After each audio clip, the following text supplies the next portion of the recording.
Alright, back to Endwalker. Hopefully I can make some good progress today.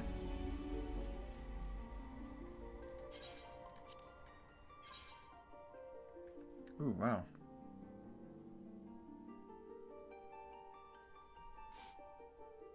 Considering it's a Saturday morning, I actually thought there would have been a lot more.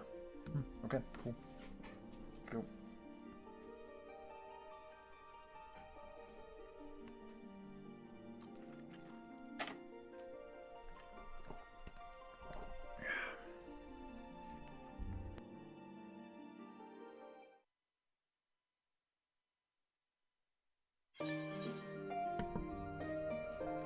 Okay.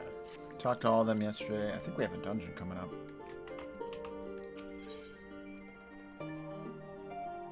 And we're on the 81 quest. Cool. Since there's been progress in both investigations, shall we share the findings from our respective locales? Let's do it.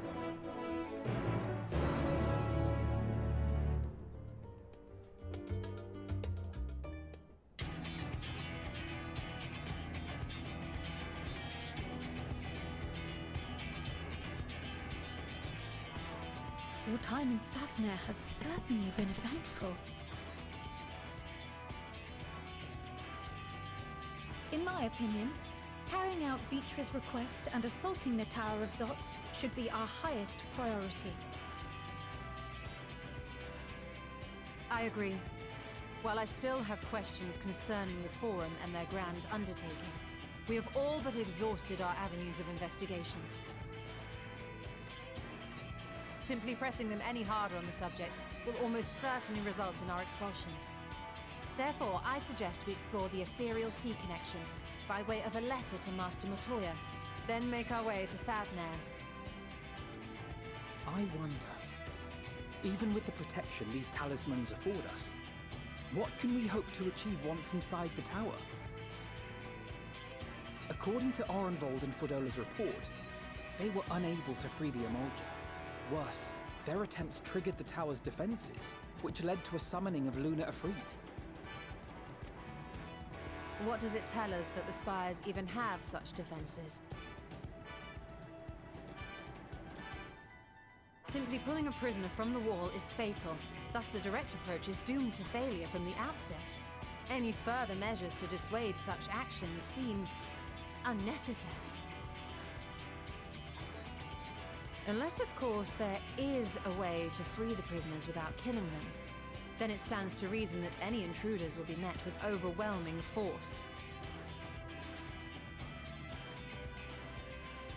The towers appeared throughout the world in but the twinkling of an eye. 'Twas by magical means these structures were raised, I surmise.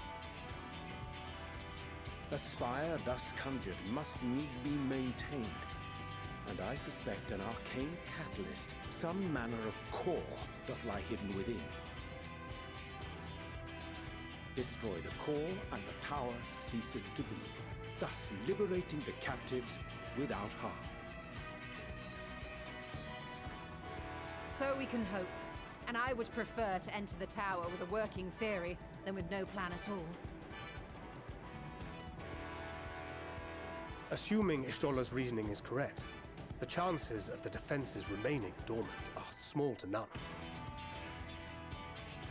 Any primals will have to be dealt with, and defeating one will likely only lead to the summoning of another. Our every victory will only compound the prisoner's suffering. May we not then divide our forces? Those proficient in healing will focus on sustaining the captives. That duty can be covered by Urianger, Kryl, Yostola, and myself. The remaining scions will proceed with the search for the core. Admittedly, this strategy puts both parties at greater risk, but it should bolster our chances of saving the Archosaurus by a considerable margin.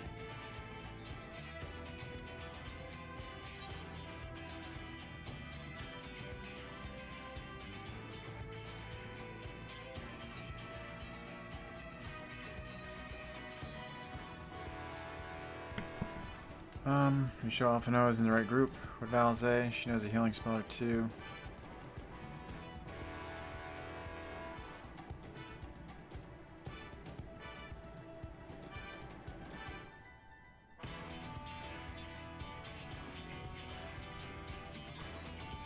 Are you forgetting someone? I can heal. Of course not. As our most talented healer, we need you leading the van, fighting primals on the front lines. I kind of missed what he was saying when he was pointing that stuff out. It seems we have a plan. All that remains is to carry it out. I will inform Rags at Han of our movements, so let us make our preparations and regroup near the tower. A military post in what's left of the Hamsa hatchery should serve as a convenient staging. That sounds perfect. And remember, the experimental etherite at the confluence is there for those who need it, so there's no excuse for being late.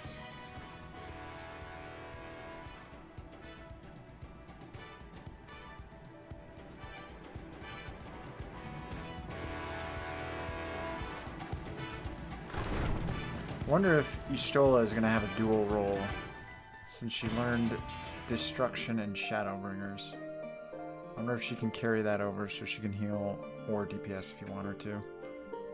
And same with the Exarch. Can he heal and tank? Or do all three? Or Grahati, I mean? Be interesting.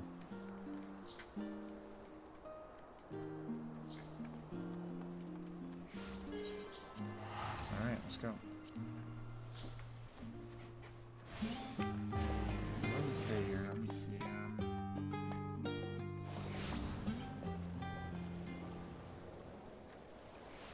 Yeah, it's proficient in healing. Yeah, we do need a healer, so.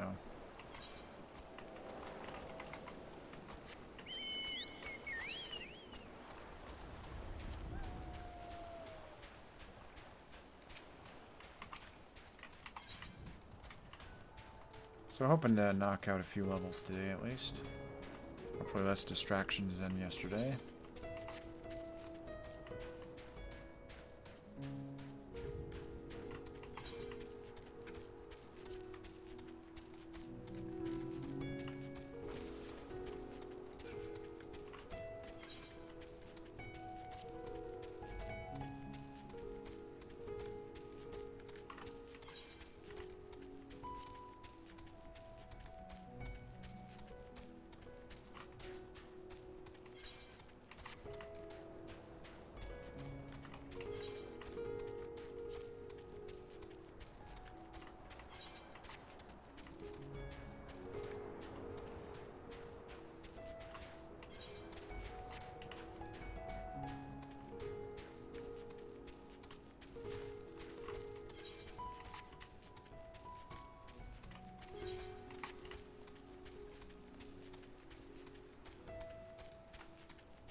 Ah, our friend of Eorzea. We've been expecting you. You and yours will lead the mission in the tower, I'm told.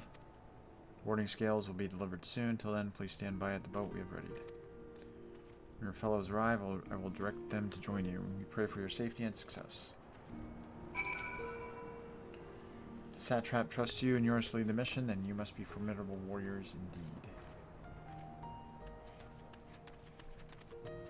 Glad are we to count you as allies.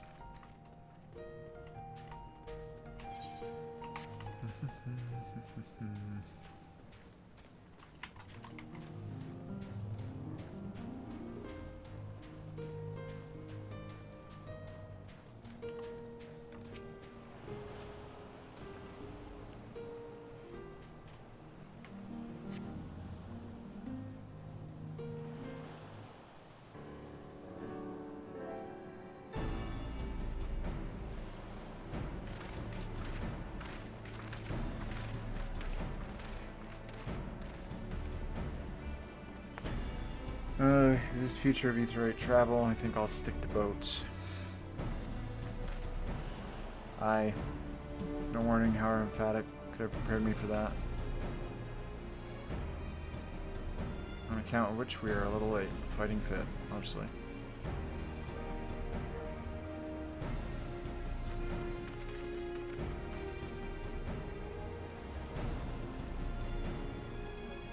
My friends, permit me to thank you for accepting this mission. No problem. You must be, we should still call you Varshan, I suppose. Indeed, it would not do to confuse our soldiers. Very well then. For our part, we are humbled that you should see fit to entrust us with your warding skills. Please convey as much to His Excellency.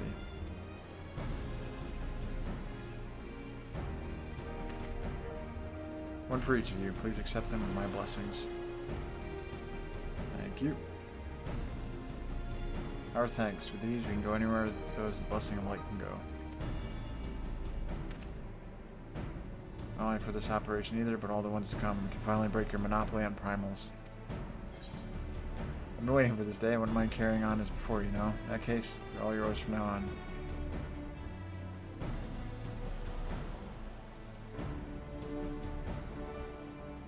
I've been waiting for this day.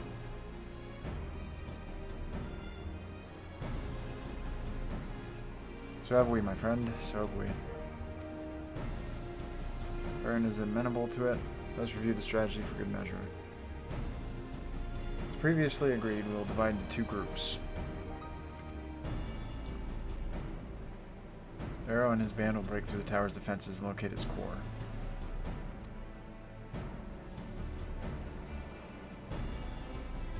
Meanwhile, the rest of us will tend to the prisoners, who will doubtless want for healing due to the duress of repeated summonings.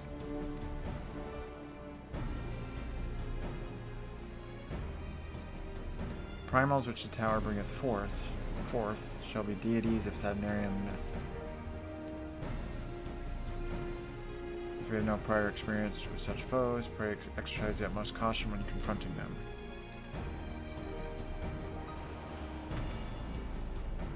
We commence the operation at your word, my friend. The people of Thavnar, nay, the entire world, we must prevail.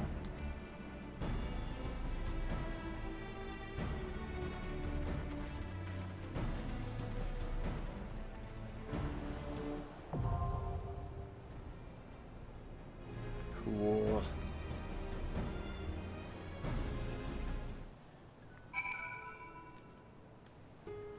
Okay, let's see what they had to say. Cryo. It's the closest I've ever been to one of the towers. Such a sinister aura it exudes. It's been a while since last I took to the field, and I can't help but feel nervous. But they're in at my side, I'm sure all will be well. Though our parties are separate, I will trust in you, as I know you'll trust in me. Let's both give it our all and add another rousing chapter to the saga. Lest you worry, I've not forgotten my healing spells. Be it restoration or destruction, the sorceress can command whatever magics the situation requires. Okay, so that answers that question. Cool. Ajay, aside from primals within the tower, we shall for certainty encounter enthralled Imperial soldiers. Defenders conveyed hither by means unknown who will stop at nothing to hinder our efforts. Small talk. With Y'shtola keeping them company, the other party will be able to hold their own against the enemy if needs be. So we can tackle our own task without worrying over them. Come, let us be about it. Small talk. First, this armor. Blessed with Artatosker's power, and now Vitra's scale. Much has changed for dragons to show me such favor. With Nidhogg with me, in spirit and in hand, no obstacle will bar our way. It's cool that he's going to be able to be in parties now. How's that? My warding scale is safely tucked away. I'm ready when you are, Arrow. May not be the Azure Dragoon, former or otherwise, but I guarantee that I'll give it as good as I get.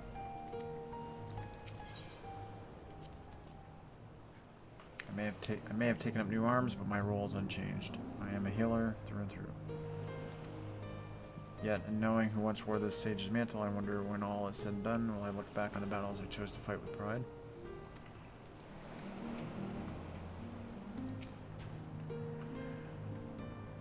The Radiant Host and I will be watching from the outpost, ready to act at the first sign of unusual activity. May the scales serve you well and protect you in lieu of Vitra's fangs and claws. Thank you. Alright. Form a party and enter the towers up. Alright, so I'm a healer.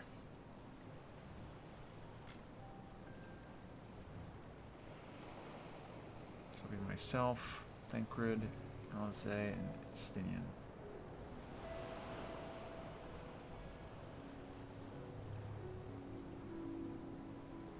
Alright. Let's go.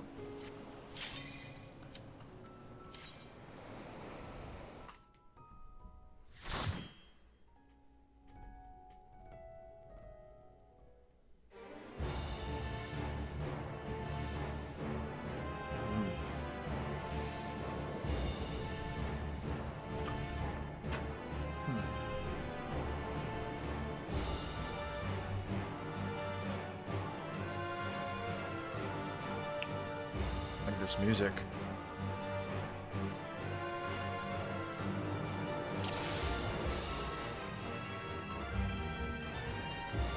I'll place this. Let us proceed with caution.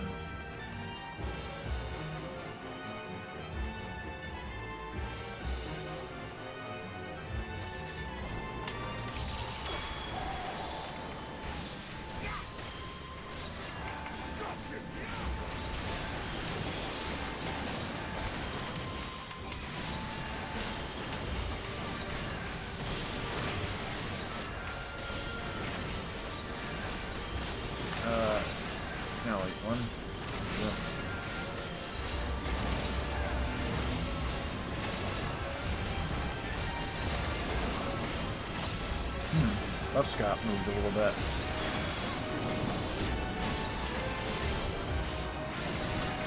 Oh, interesting.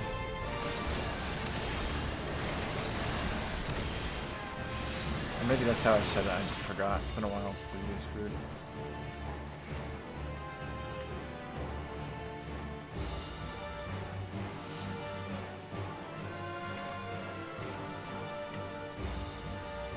That's for... yeah, we'll get you out of there.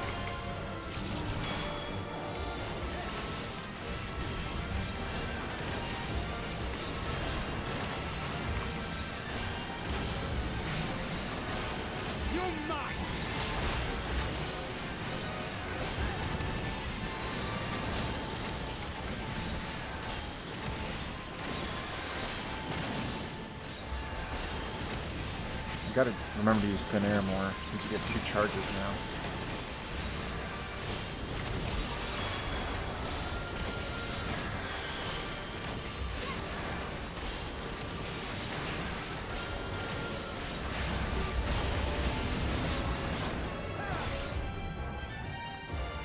That's cool looking.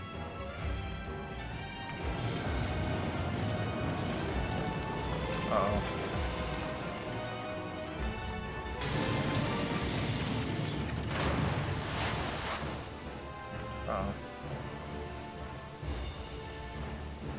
Below.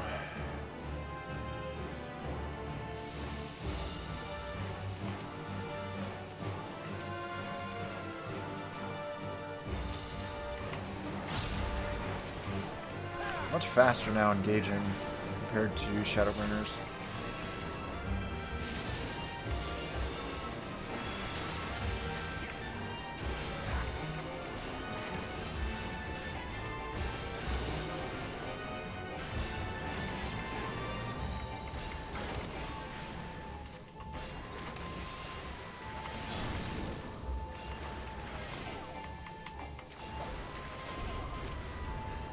Oops.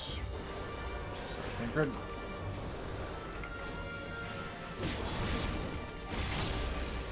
Figuring out what I want to do there.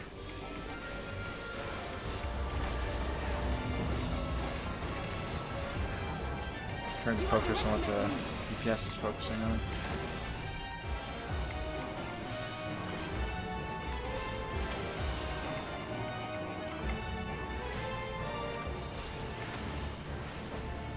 You underestimate me!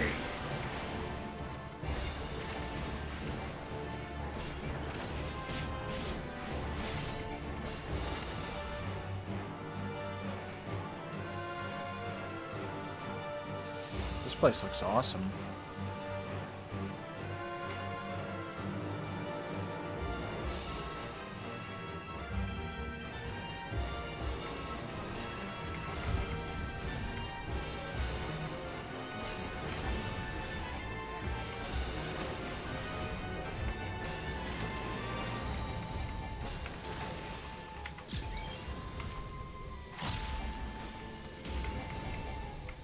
I have to get used to the health values and damage value changes. I mean, they're the same, they're just lower numbers, but it takes some time getting used to those. Won't be too bad, though. My turn!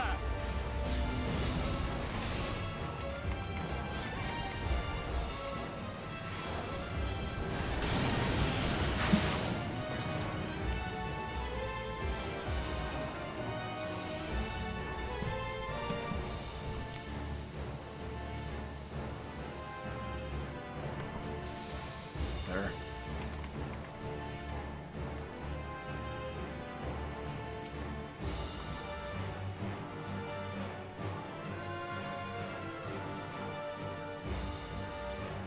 Orders being is, we can't let it stand in our way. An hour away, my assistance exactly.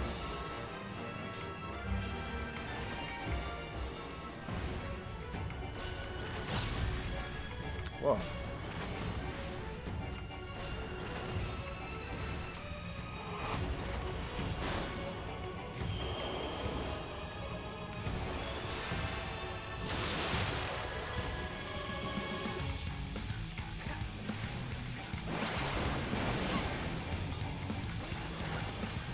Awesome.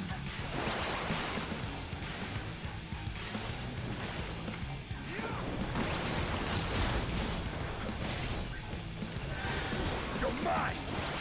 You underestimate me!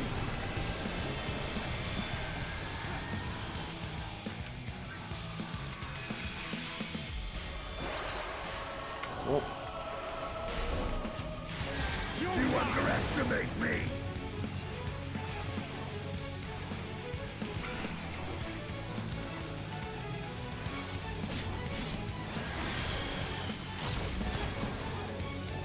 You underestimate me!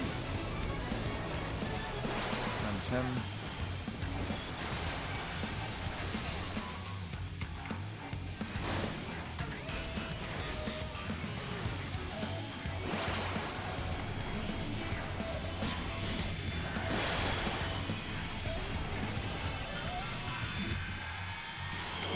Okay.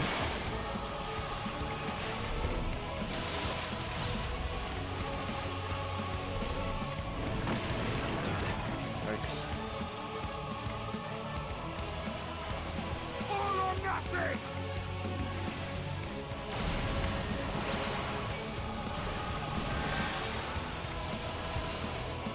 You underestimate me!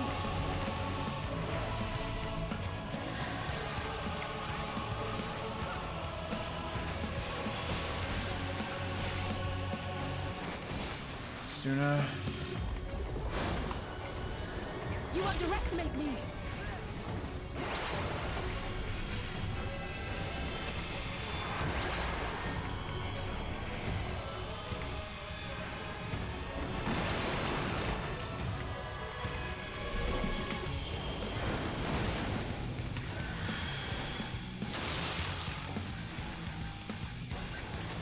I have you now! I'll put that down. Oh, use. Gotta remember to use the air more.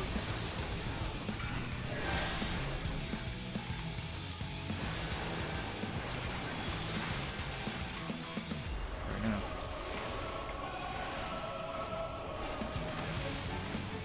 You underestimate me!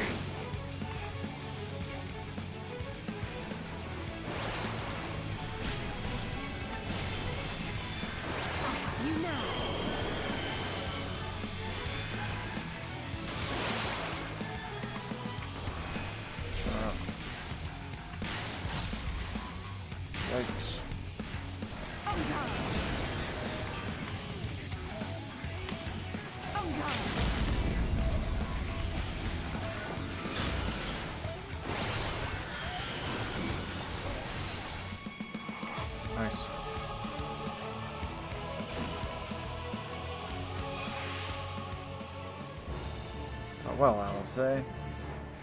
Good company. Sabatons is scouting.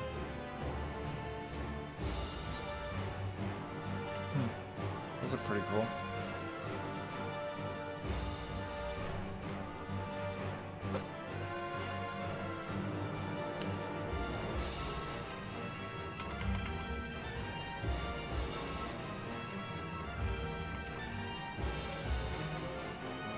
Prepare yourself!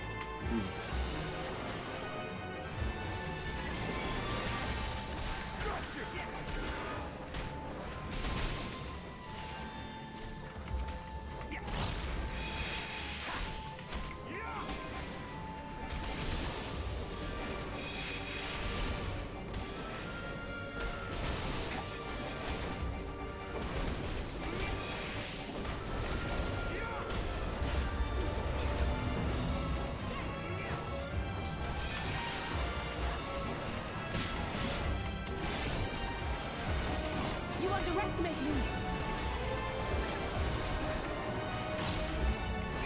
You're mine!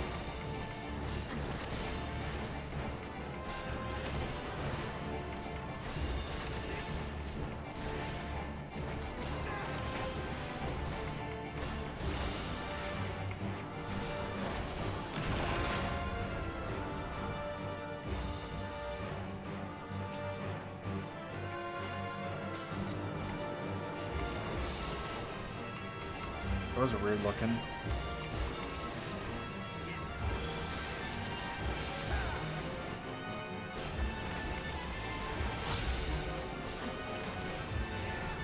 I remember to use that more. Those are really good changes to charges.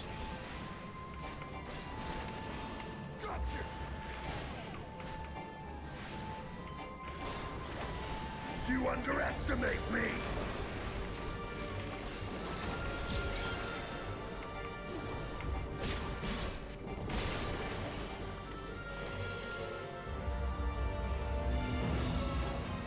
Oh. That looks crazy. Actually, that looks like one of the bosses from Stormblood, I think.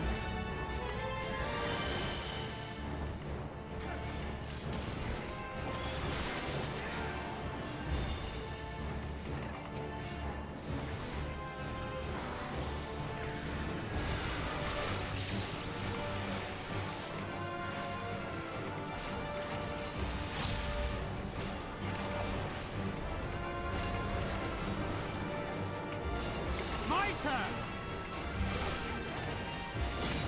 There.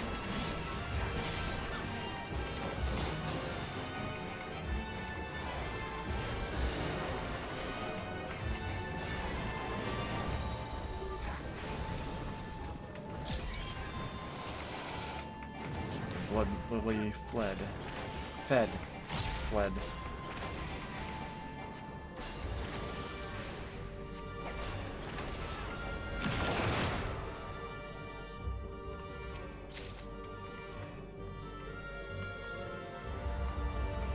What are those? 520. Okay, we're going here.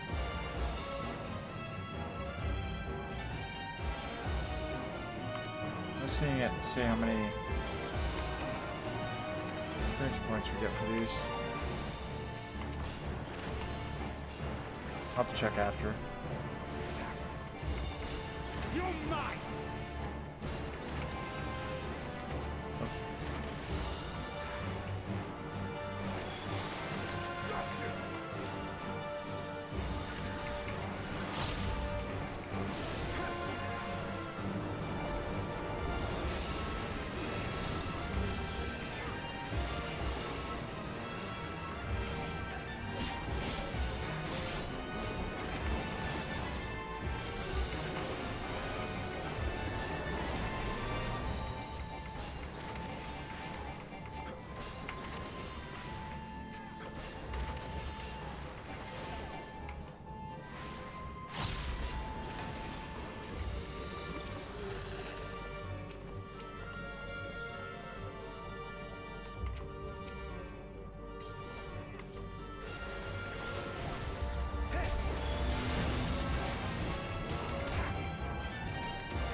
that. Is that more?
Sister Fisher, I told us about.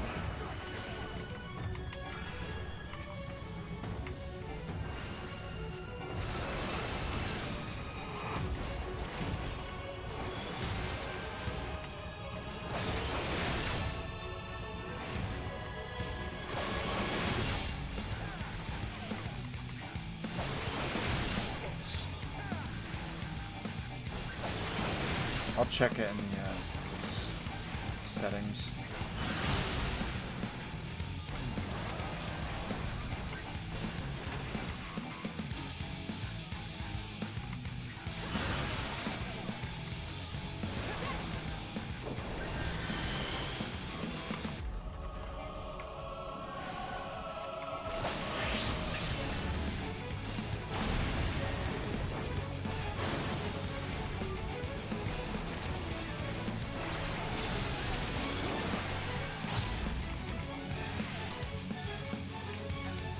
Uh-oh.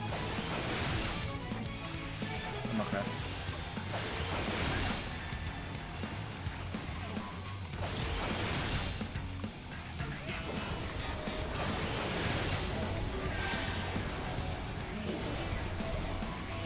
There more.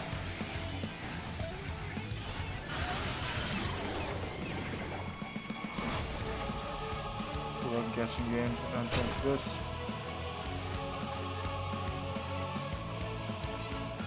I don't know what we're supposed to do.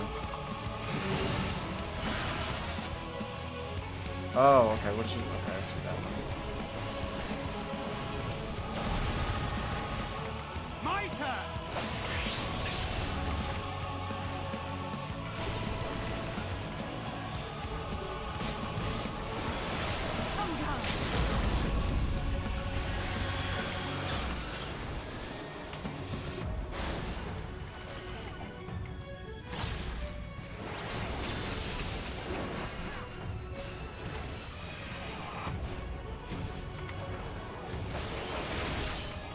You underestimate me!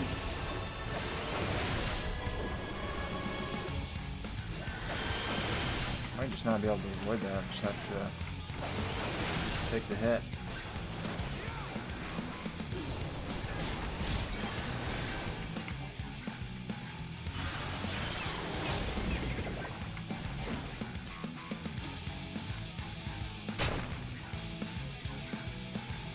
So which is which? Oh, looks like, okay, if she's not moving, she's the real one. All or nothing!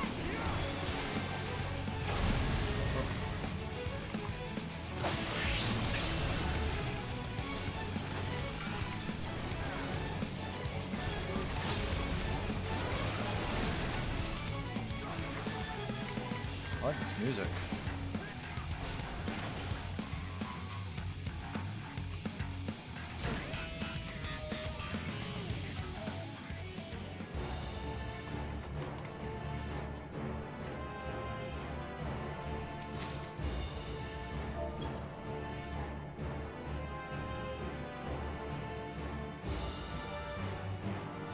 Protected the tower, aren't they? Compelled by Tilaf Lafroy magics, I imagine.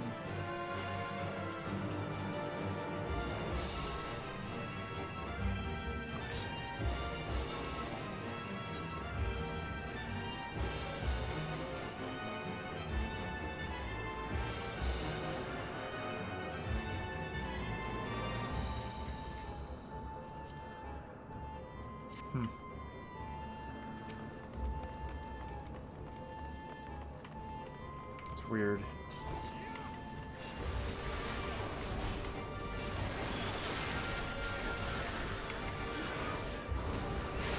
You're mine!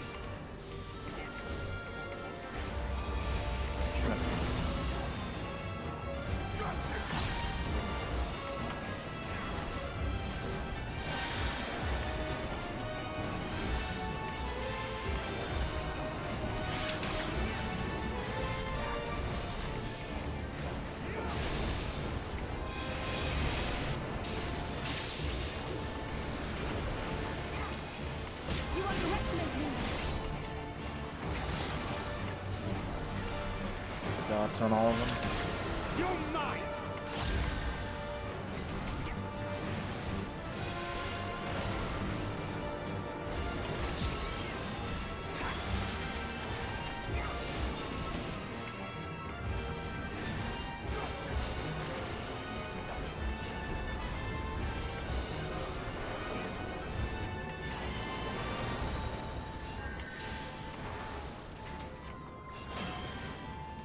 Okay.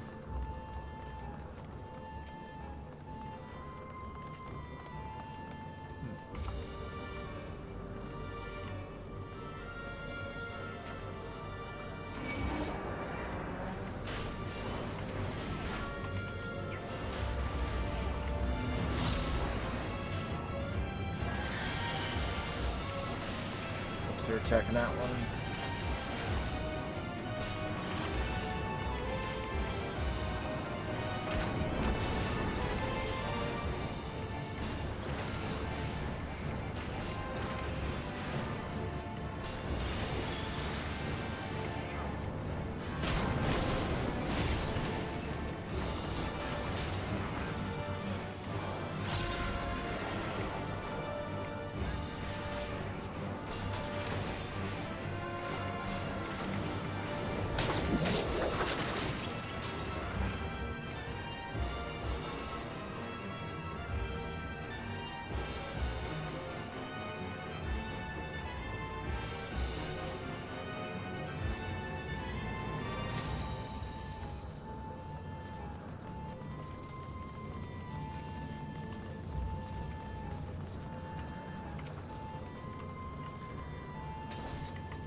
Him.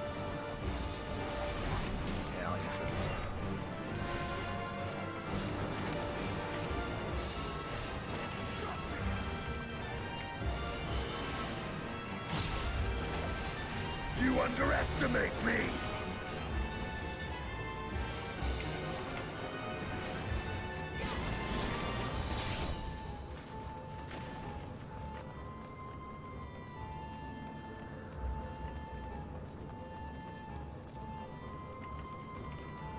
How's that thing?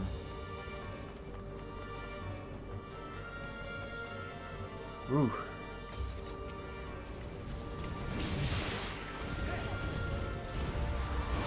Oh crap.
got here? All three of them gonna merge, right? No matter the cost, we must protect the tower.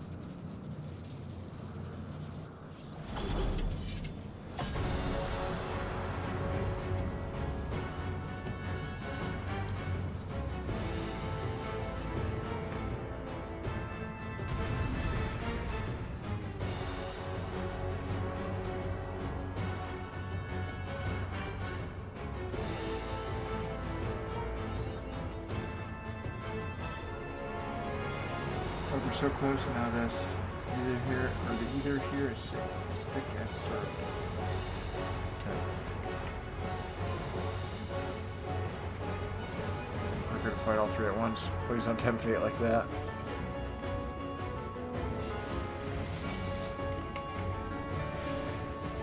This music's really good too.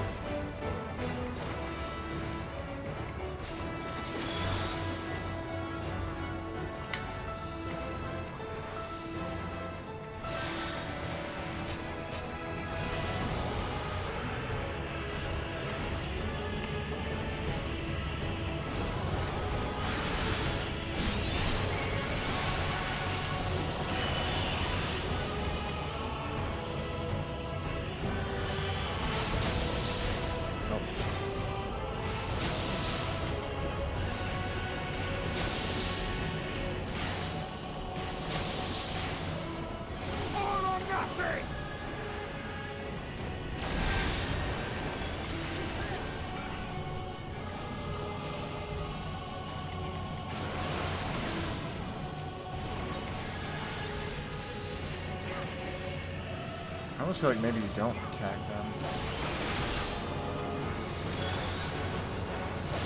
The allies are just attacking her.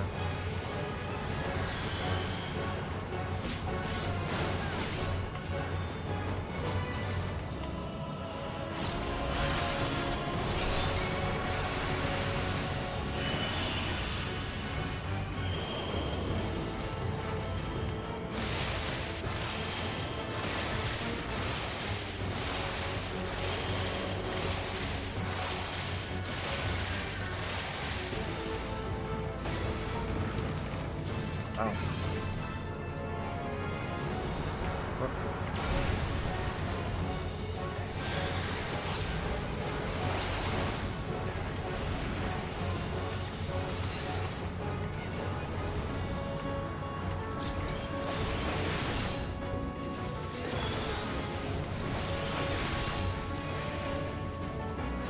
I should.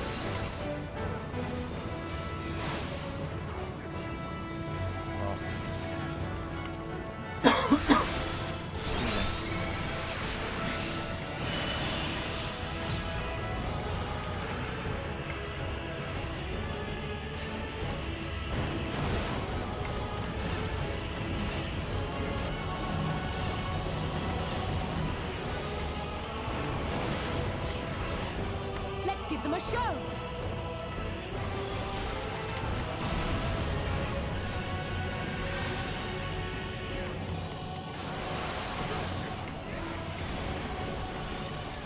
You underestimate me!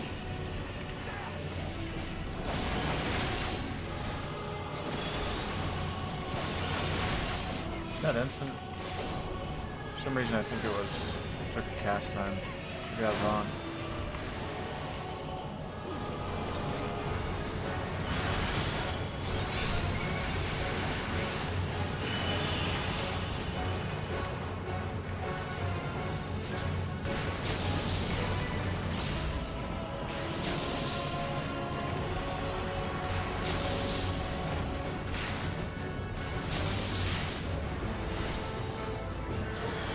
Let's give them a show! Nothing! My turn! Okay, so you have to kill all three of them.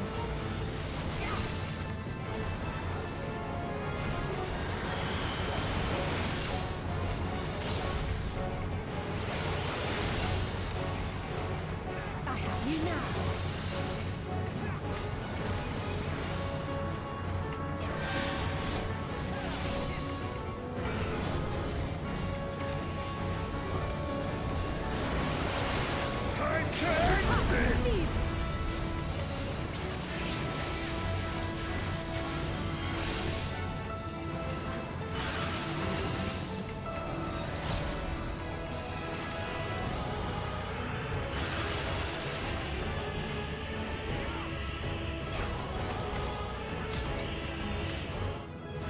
Cool.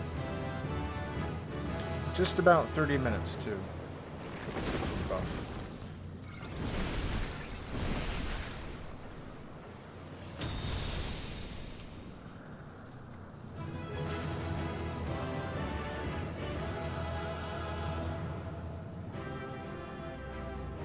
Oh, he doesn't cheer. Just like nods. Interesting. To reflect what's going on. Player 3, nice. Holy 3. Player Master. Holy Master. Okay, so I got two for 1 there.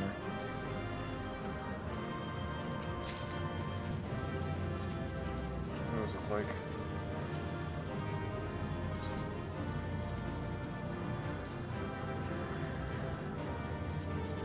Oh wow, those look cool. Those look awesome, actually.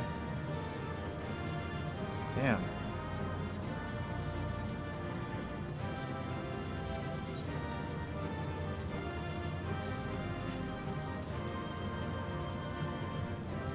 I need a lot of experience for that.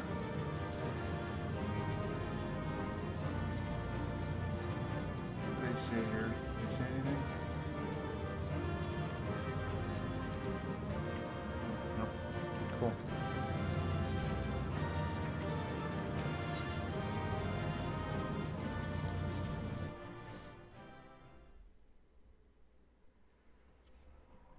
Right.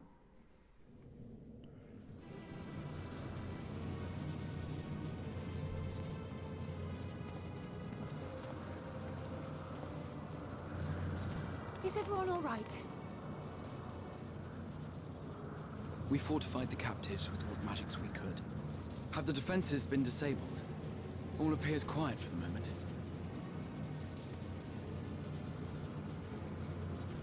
Lower floors were disturbing enough, but this place feels wrong. The ether is heavy and thick, like wading through a quagmire.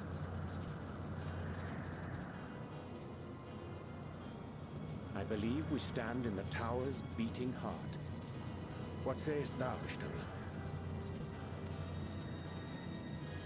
I see it. Ether, siphoned from the land, runs up through the spire, flowing to a single point. This is the core we seek. Yet something is off. As large as this structure is, it siphons far more ether than is required to sustain it. 'Tis as if the core is feeding on the energy, consuming it. I need to take a closer look.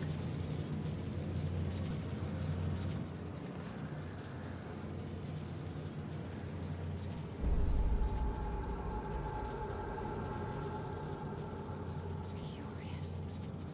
There is something there embedded inside the core.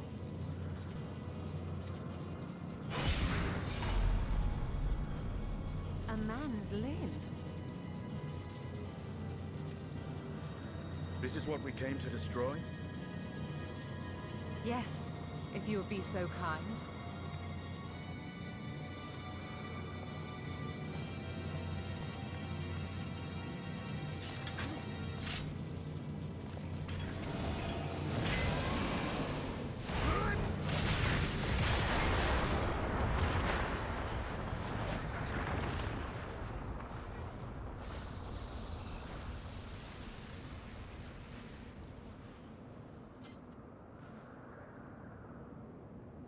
And that should be the end of it.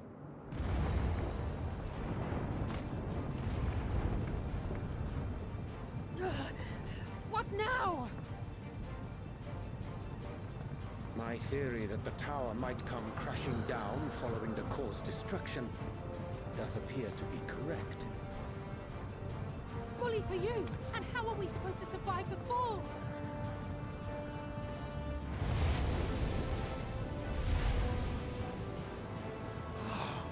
What of the prisoners below? The floor beneath our very feet dissolves. Brace yourselves! I pray I'm not too late.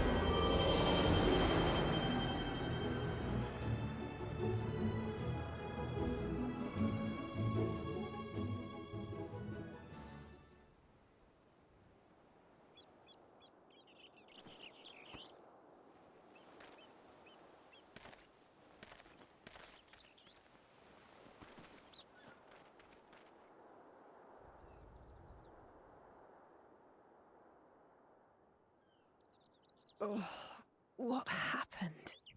Where are we?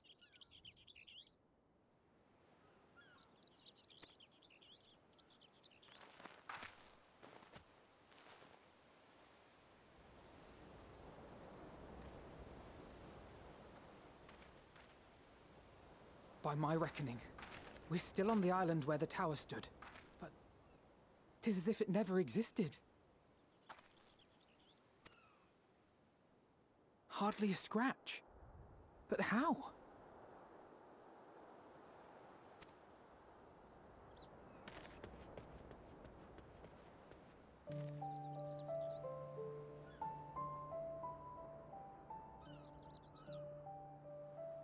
Graha wove a levitation spell at the last moment.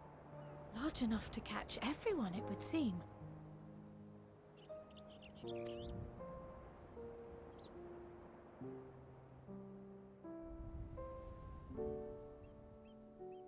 That explains the lack of obvious injuries.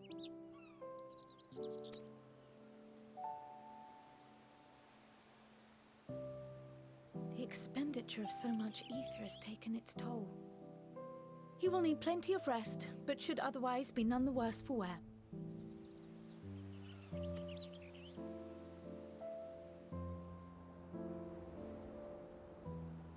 Then the immediate problem is what to do with our new friends here.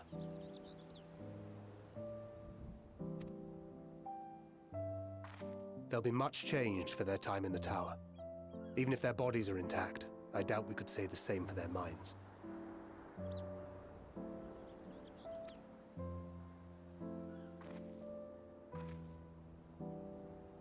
Angelo and I will take care of that.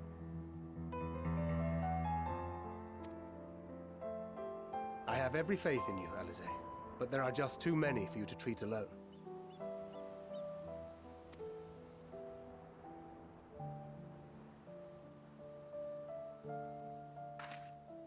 We'll send at once to Eorzea for more Porksies, and call on the local mages to lend a hand.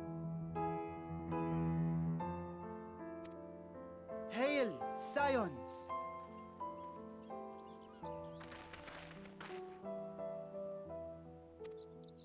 We were watching the tower when it simply disappeared. What happened here? The threat is banished, and thy people delivered. They are, however, in need of treatment, and we of a secure locale and helping hands to assist us in its provision.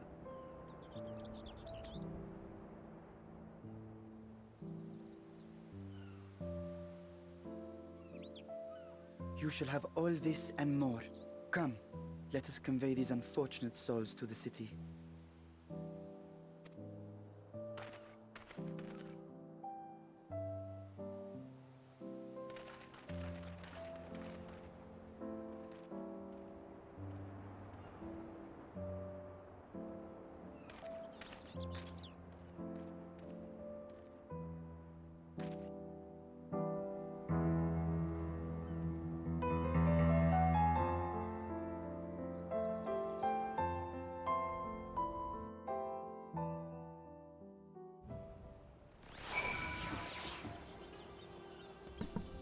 So the limbs might be for Zodiark. Because Heidelin talked through Kryl. And she found a vessel wasn't as straining as if she took her normal form. Because she said if she took her corporeal form, she couldn't cast a simple enchantment. Because Zodiark might be powering up all that stuff. Take that as a form. Maybe. I don't know.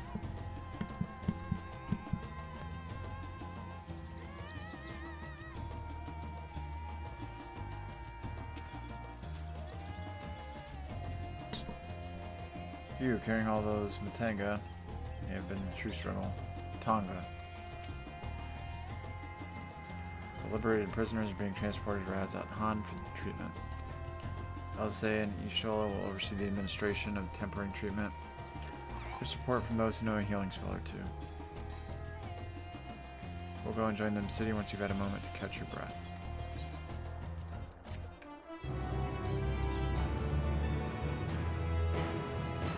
Now in under the tower is out with a party of NPC avatars. To make use of this feature, open the trust interface located under duty in the main menu.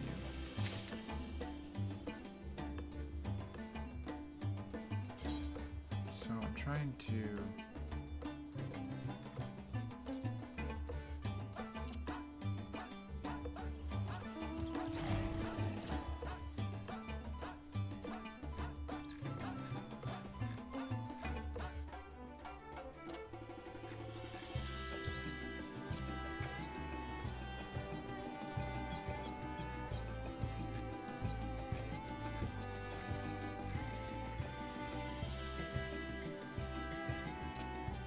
I wanted to show experience.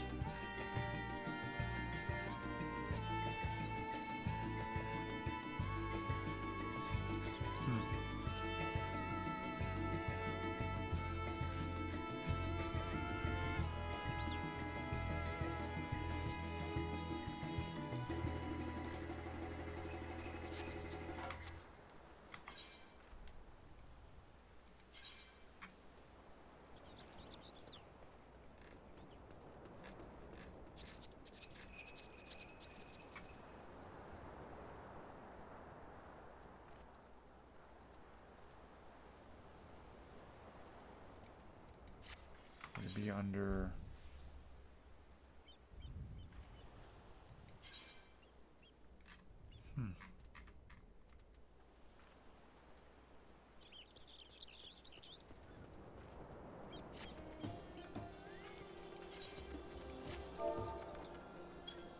like it's showing that, but I want to see the experience for every single thing killed. It's not showing that.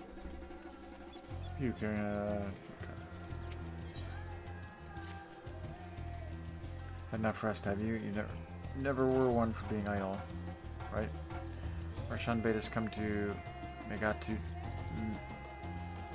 at our earliest convenience. Others will join us there once they have finished tending to the prisoners. Ah, wait, on second thought, you and Estinian should go on ahead. I need to make a quick detour by the Great Work. I left Graha in the alchemist's care, you see. Best to fetch him before he's crammed into a specimen jar. Just you and me then. Guardsmen at the gate should wave us through.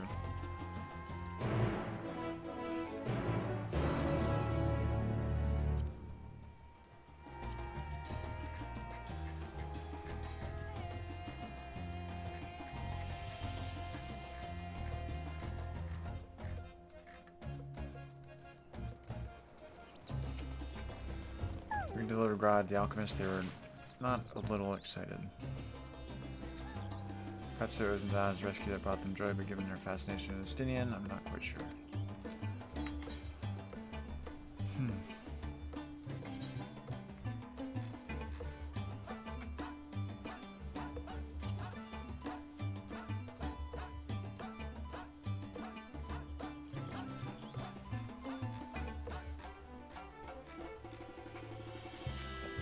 Hang on just a second, let me check something here.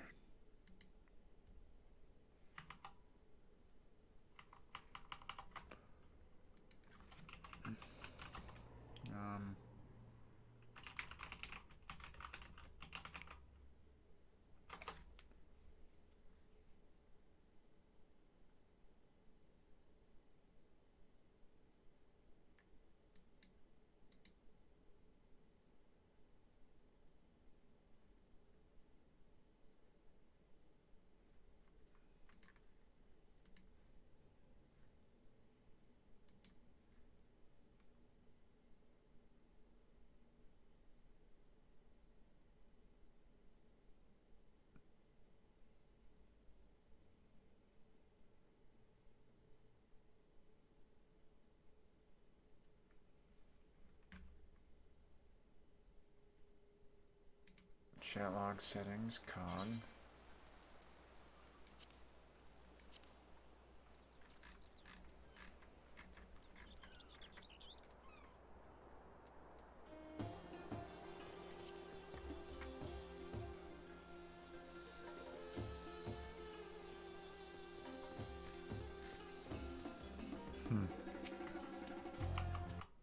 Where is it?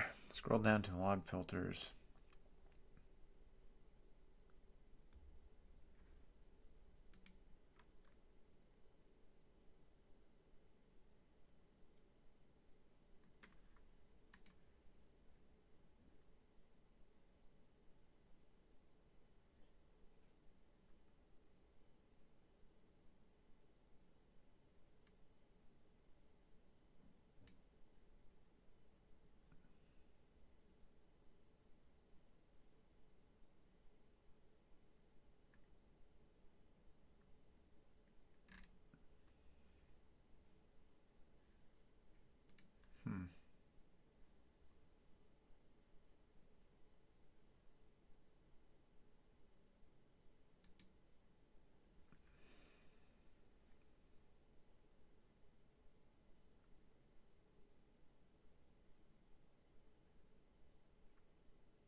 I don't know. It's weird.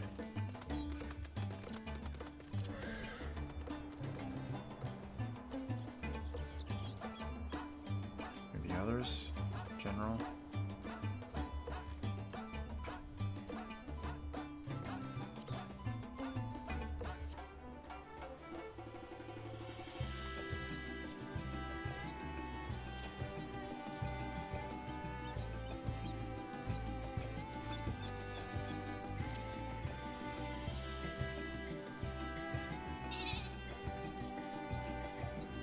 Yeah, I'm pretty sure you get experience for killing randomly.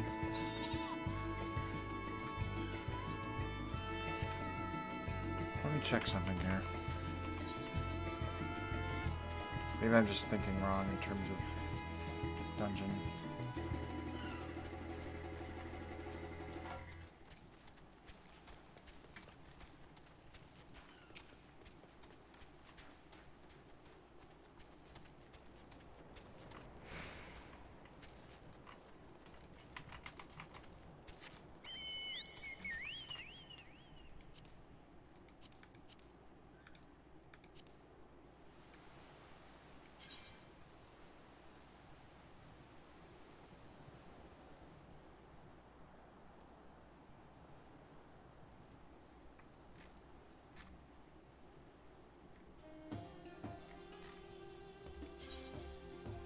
Oh, here we go.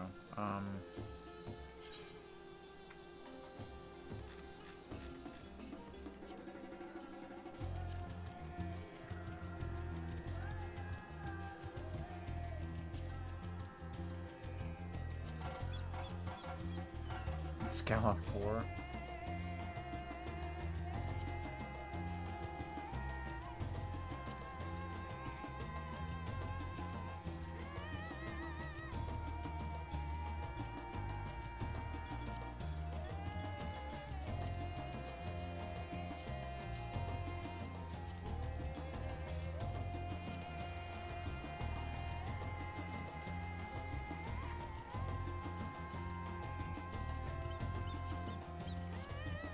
Gotta be part of that.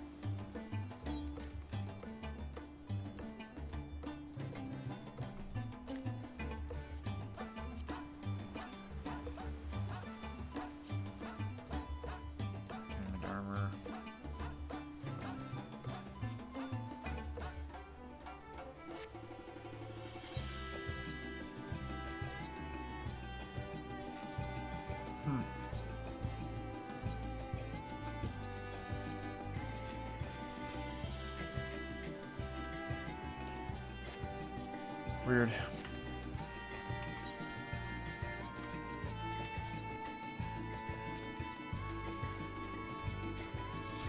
Go up here.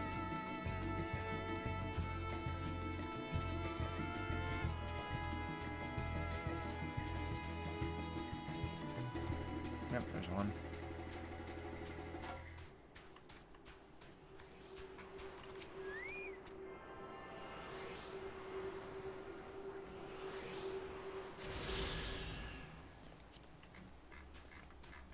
Because the entire time I did that dungeon, I wasn't getting experience for all the odd things I was killing.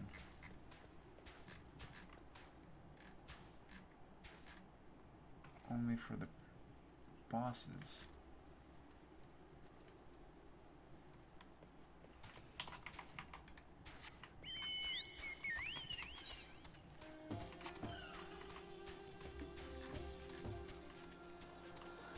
Pretty sure you got experience for things you kill.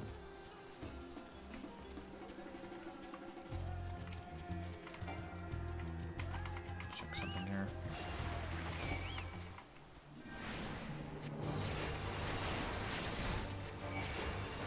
Oh shit, that new glare looks cool.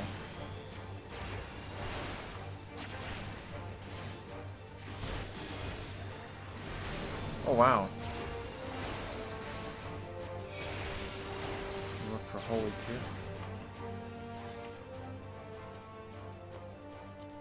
Yeah, it shows there. Weird.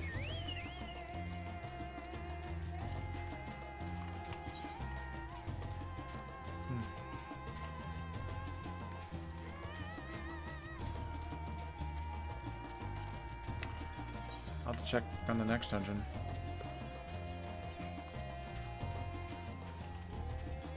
Why is it not showing?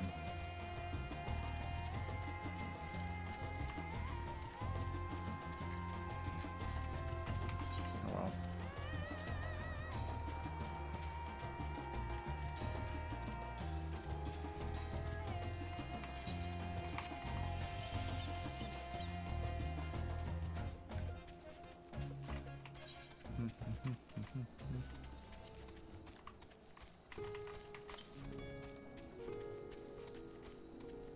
West, east.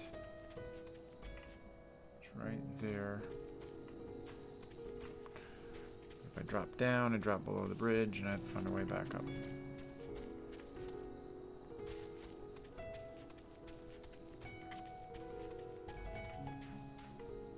Sorry, Manju Saka.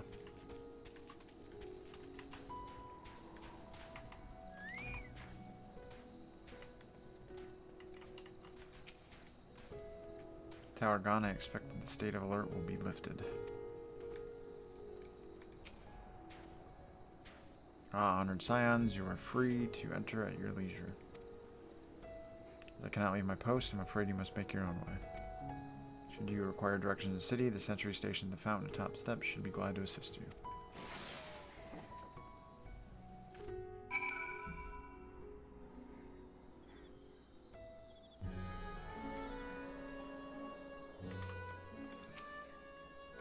Hail, adventurer. If you wish to leave the city, then I shall escort you to the gate. Oh, thank you. I've been to Gridanian before. This place is a veritable maze. Rather than risk getting lost, we had best ask for directions from the sentry at the fountain. Lead the way and don't expect me to act as your tour guide like certain others. Stay as though accompanying you, keep him at your side in order to proceed with quest objectives. Okay.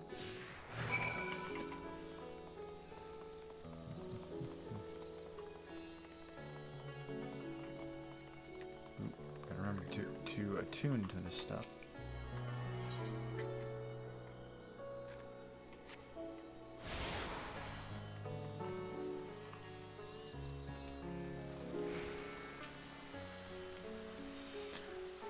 I like this music though too. Master Arrow, I presume I understand you are here for an audience with the satrap. If you require directions to make a duta, I should be glad to provide them. Satrap's residence is situated in Dharma, the highest part of Rod's at Han. To get there, I would ordinarily recommend a route that takes you by the bazaars in the city's north. Due to the state of alert, however, most businesses are currently closed and the Etherite disabled. Such, I will provide you with an alternate path. First, please ascend the steps next to this fountain, then continue left. There will be more steps, and upon ascending them, you will emerge on Pox's path. Proceed through the large door on the right, and you will arrive at Ruvida Fibers. Within, you will find another sentry who will give you further guidance. In other words, we head up. Sounds straightforward enough. You'll hear the directions again, but of course, get to first send steps next to this fountain, then continue left. More steps upon sending you emerge at the next path. Very guys, right? Thank you. Whoops.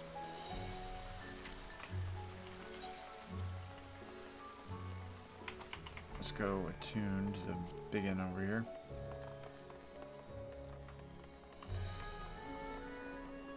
This looks nice.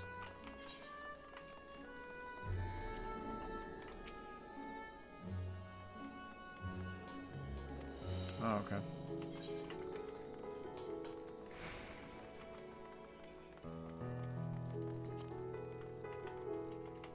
I'll be right back. Short break.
Right.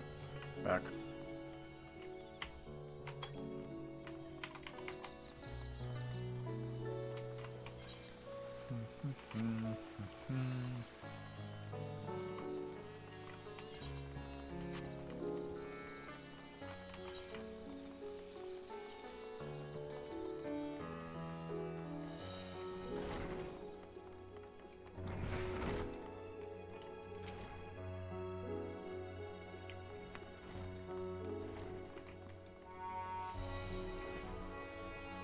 Heading to Megaduda, are you?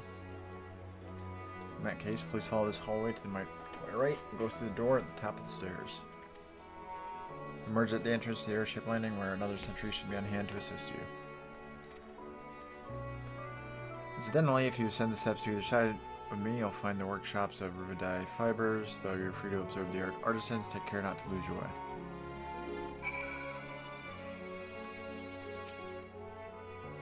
Turning to make it go through the door upstairs.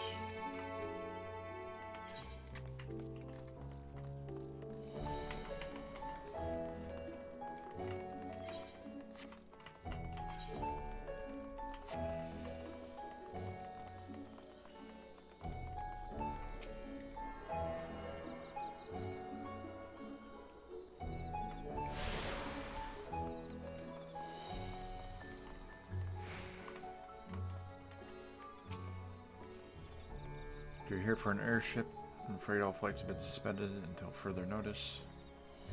So the state of alert is still in effect, perhaps for the best. That aside, we're not here for an airship, we have business in Megaduda. Well, in that case, permit me to direct you. Here it's quite simple, really. Ascend these steps, then continue straight ahead, across the bridge, you cannot miss it.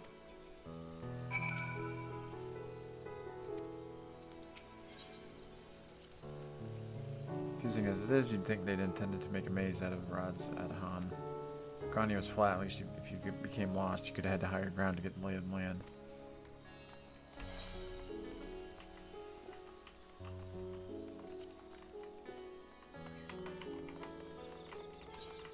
Indeed.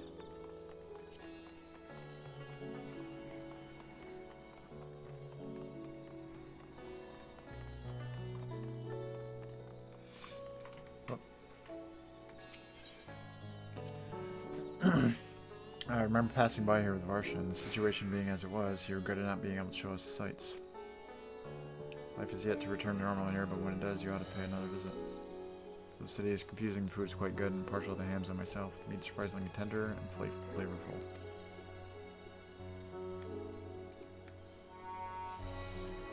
Squawk, squawk.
Check out this Vista.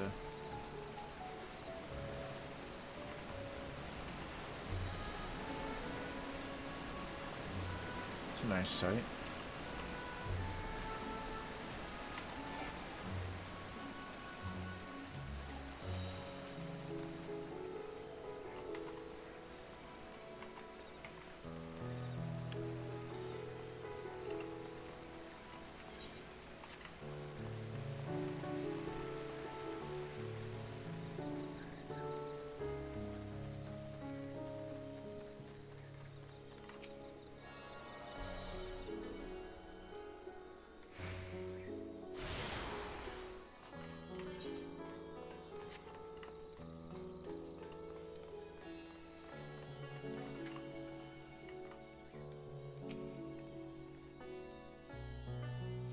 Greetings, welcome Megadata. I inquire after your business. The members of Science and Dawn come at the invitation of His Excellency. Of course, we have been expecting you. I'll show you in the audience chamber if you would please follow me.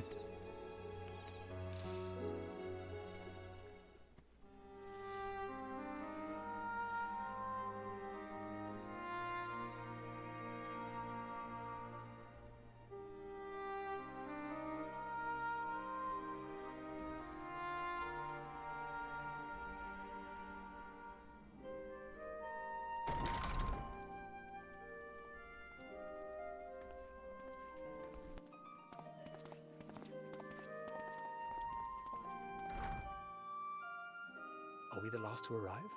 I hope we've not kept you waiting. Not at all. Your comrade is feeling better, I trust. Much better, thank you. Harness remedies are certainly potent, in more ways than one. One becomes accustomed to the taste, although I hope you never have cause to do so. Pray, take your ease.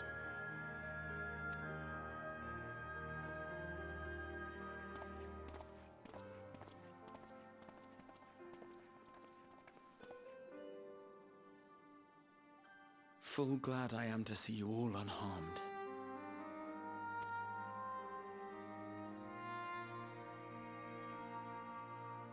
Valiant scions, for your heroism, you have my boundless gratitude. You cast down that dire tower and set free its hapless captives. You cleanse their souls of its corrupting influence. No words of thanks will suffice. In place of platitudes, I offer a bounty of warding scales. Pray accept your due reward, along with the goodwill of Radzatan. Alchemists throughout the land were put to work in the forging of your talismans. The finished ones have been collected, and now await you at the High Crucible of Alchemia. Present this letter when you are ready to take them into your possession.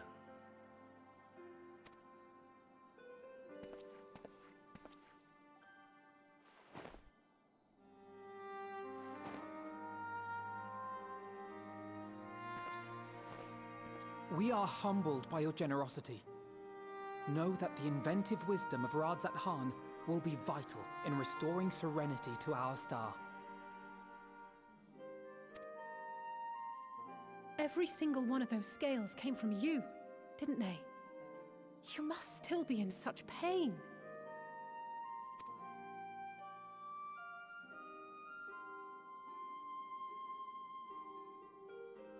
'Tis of no moment, a mere annoyance compared to the dreadful suffering inflicted upon this land and its people.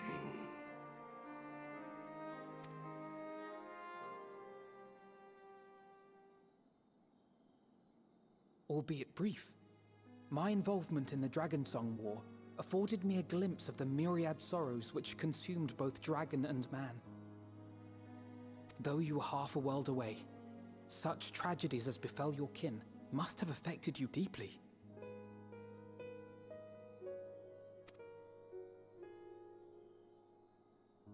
And yet, you chose to live among men.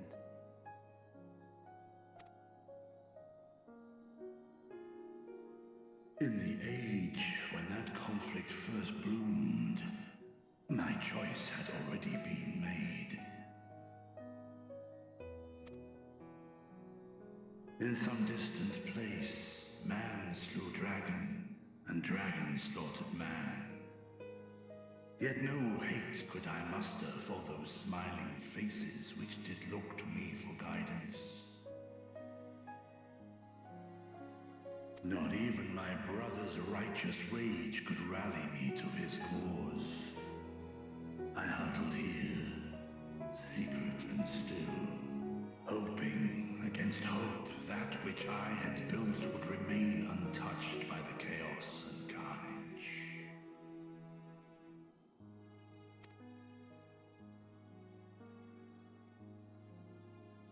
Twould seem we share the same desire for peace, great Vritra. To that end, I wonder if we might trouble you with another question. The Telophoroi are intent on recreating the final days, an apocalyptic event which we know to predate the sundering of the star. As the longest lived among us, know you aught of this terrible cataclysm?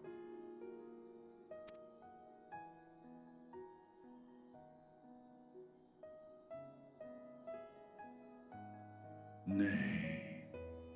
When war and strife drove my sire from his home, he crossed the great expanse with only our unhatched eggs as company. He alighted upon a shattered source, its 13 reflections long since scattered beyond the rift. Of events preceding his arrival, he knoweth naught, save that which Hydralin hath deigned to disclose. I see. So again, 'tis the inscrutable Hydaelyn to whom you must look for answers.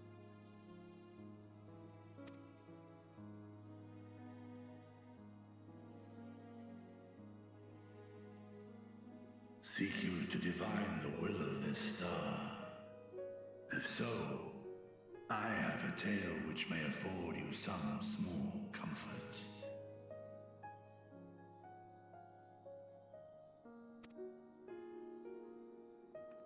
Tis a story from my youth, many, many years ago. To my sire, I once posed the question, of all the stars in the sky, why didst thou settle upon this one? To which Midgardsormr did reply, 'twas the last bastion of hope. He believed, so long as Hydaelyn endured, so too might dragonkind. Solemn and portentous were his words. What deeper meaning they held, I could not, dared not pursue. 'Tis a stone I've left unturned ever since. Yet take you solace in the knowledge that whatsoever Hydaelyn does strive towards, 'tis an ideal which hath earned my sire's conviction.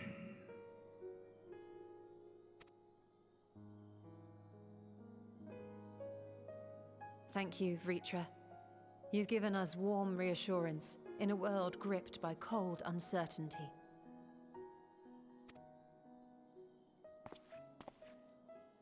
While I'm sure we all have a great many questions, I think it's time we collect the talismans and be on our way. Our fight against the Telophoroi is far from finished.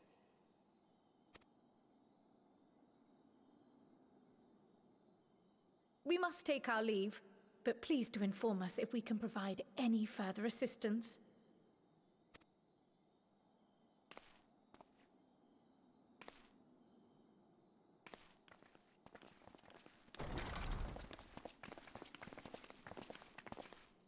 Prithee, a moment.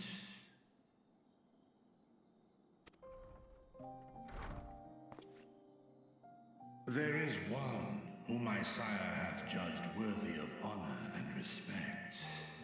The one known to men as Eorzea's champion. This hero of renown and rumor, 'tis thee.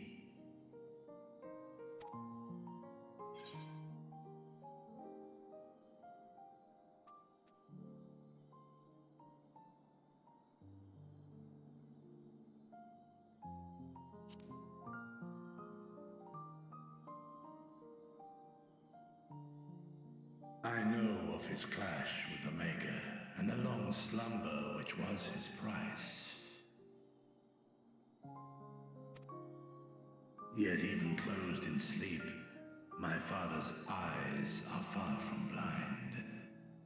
He is watching over thee, watching over this world.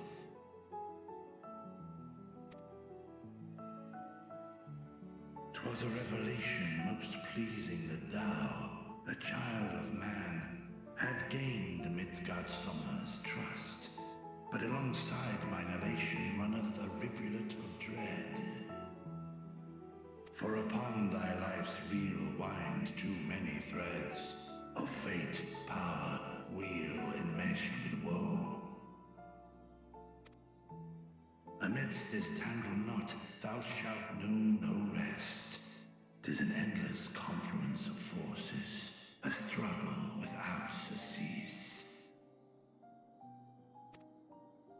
More terrible still is the attrition wrought upon thy companions, as they are swept up in the storm of thine existence.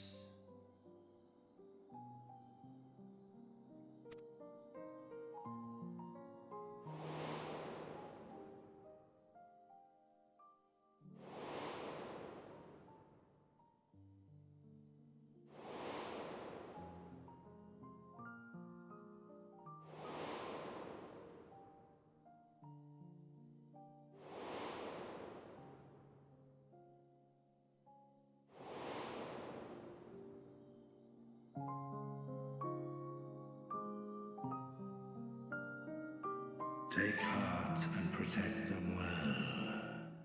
They will be your strength and your salvation. The hope thou wilt need come the end.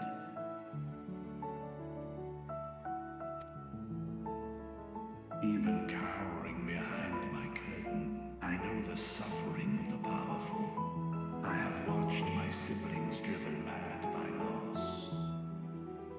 Thus do I exhort thee to spare no effort to keep thy loved ones safe.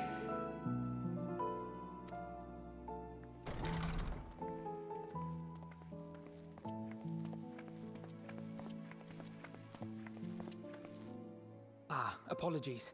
We hadn't meant to interrupt.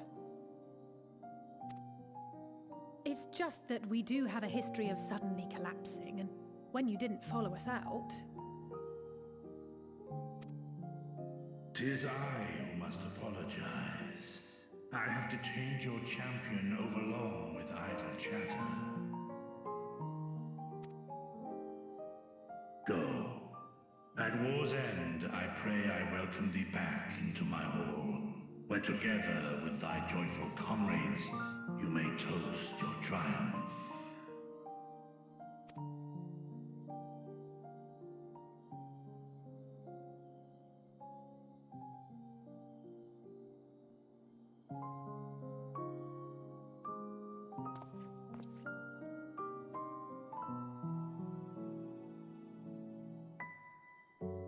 That was nice, reflecting on everyone that we lost.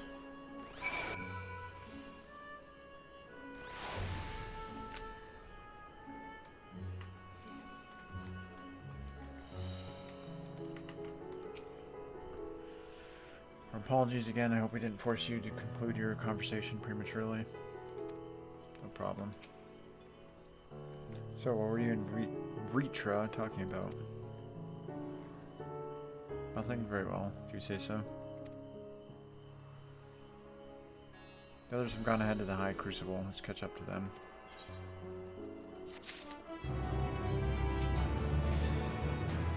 With his sister Tiamat, Vritra is possessed of a gentle soul. I'm glad they're on our side.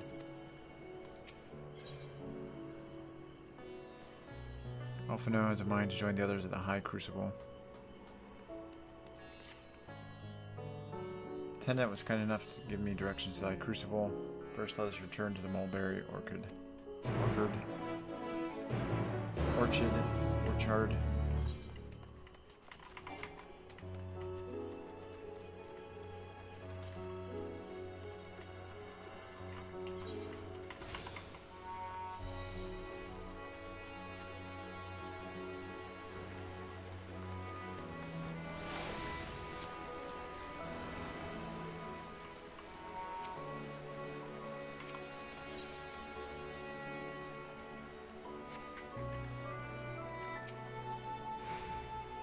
I understand the mulberries are for silkworms, grown as stones throw away from the satrap's residence, because the quintessential Sabnarian flair, don't you think? From here, we're supposed to follow the path left and past the mulberries.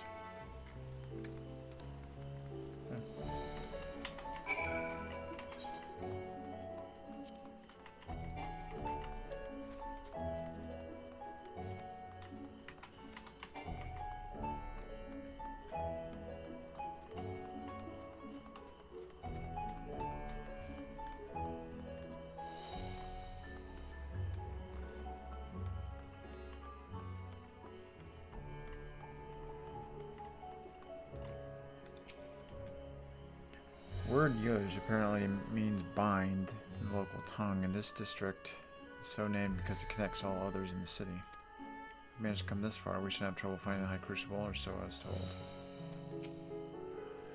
Where the street turns, enter the door straight ahead, then descend the steps. The Crystarium was confusing, but it doesn't compare to Radzat Han. Architecture and decorations make it even harder to get your bearings. Anyway, let's see where this door takes us.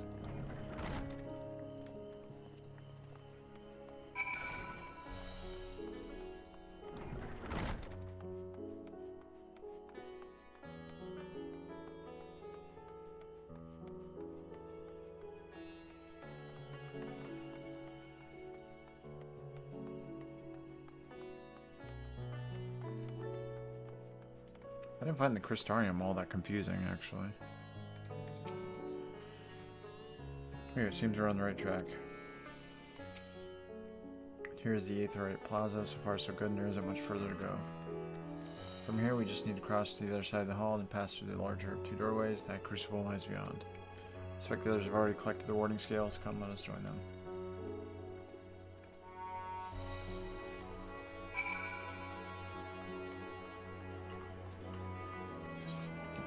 Keep forgetting to bring this up, but I think it's just, I don't think it says anything different.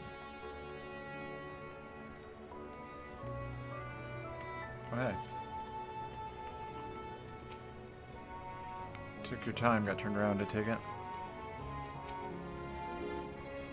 Though this land hath been afforded a respite and turmoil to many others, language still our work is far from finished. Far from finished.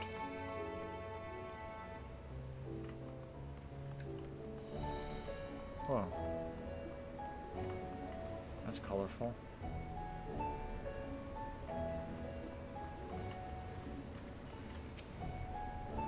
As I heard, after you defeated Nidhogg, his scales found their way into the hands of the firmament's artisans. Steeped in power as they are, it's no surprise that they were coveted. Still, it is a strange legacy for the vengeful worm.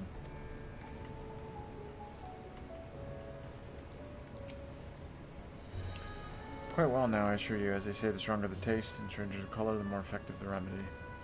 My body trying to replenish the ether I spent, however, I'm feeling rather famished. I think a sampling of local delicacies is in order. Hamza cuisine would be a good place to start, perhaps. The students had previously turned to Han's alchemist for help with the analysis of various artifacts. That's how I became acquainted with Nana. I'm glad we could rescue her and pray she makes full recovery. Excellent, you're in time to hear the latest good news. Or last, of course, but at least we found the place.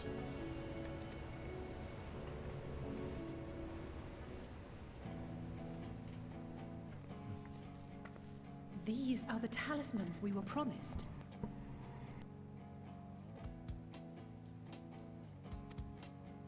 Yes, and I made a quick count.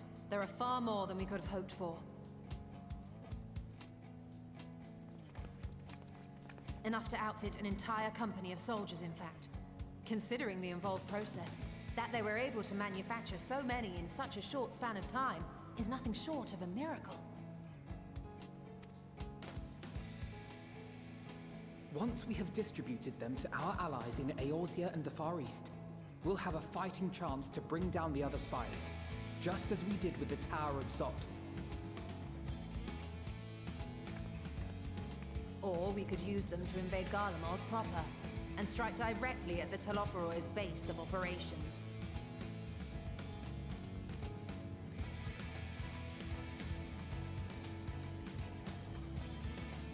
Of course, we would need to consult with various Alliance leaders before such a drastic measure could even be contemplated. To which end, I could set out forthwith and present the idea to each of our allies in person. Pray allow me to undertake some few of those journeys. I find myself restless and in need of purposeful duties. I can head eastward. Bosnia and Dalmasca are just a short hop from here. And Doma's shinobi network could come in handy for passing on the word. We shall share the burden then. Meanwhile, I think it best that you and the others take the talismans back to the Baldessian Annex. We must keep them safe and secure until we've decided upon a course of action.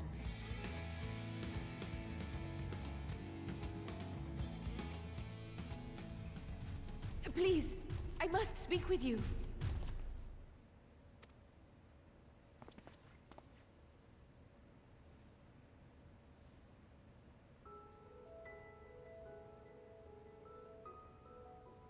Nidana, you're awake. Yes.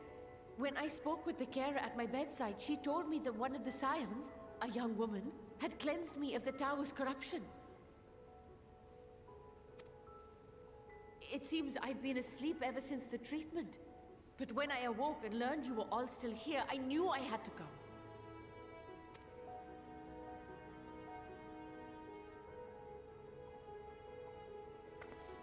As you said, Nidana was captured only recently. Such a brief exposure is swiftly cured, so I tended to her before we gathered at Megaduta. And I am truly grateful that you did. I cannot thank you enough. All of you, for everything you've done. Destroying the tower, rescuing our people. You've saved Thavnair from an awful fate.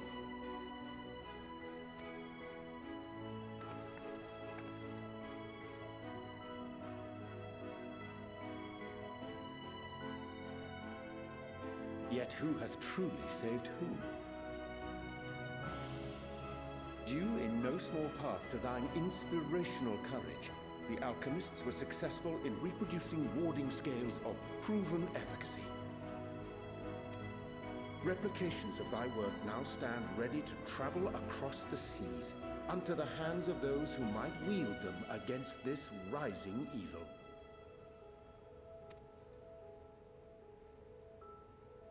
The talisman? Is this true?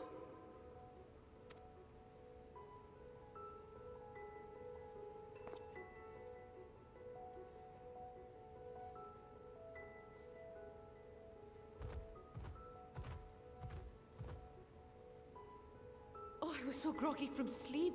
I didn't even think to ask.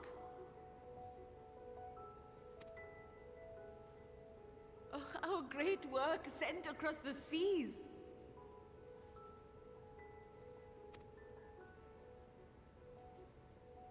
It was worth it.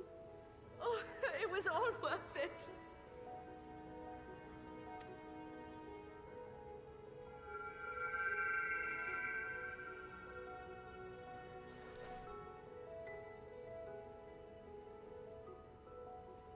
Look at that! Its color is completely changed.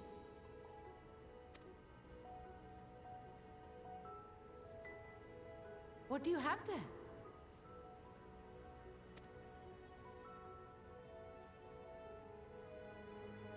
How unusual.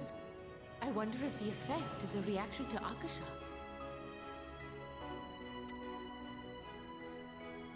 I'm afraid I'm not familiar with that term. Akasha? It is one of the unseen energies defined by Harnish alchemical theory. Though a gross oversimplification, some describe it as an essence influenced by feelings. You imply that it is distinct from ether. Us foreign scholars often conflate the two, but we see them as separate concepts. Ether is an energy which permeates the land. It exists within animals, objects, even the air we breathe, affecting all through which it flows. Akasha, on the other hand, exists in a domain beyond our reach. A gift bestowed from on high, or torn from the heavens in some traditions. Akasha can neither be created nor destroyed. It is beyond our power to purposefully alter or manipulate. The only thing observed to influence it is an abundance of, I want to say, spiritual emotion.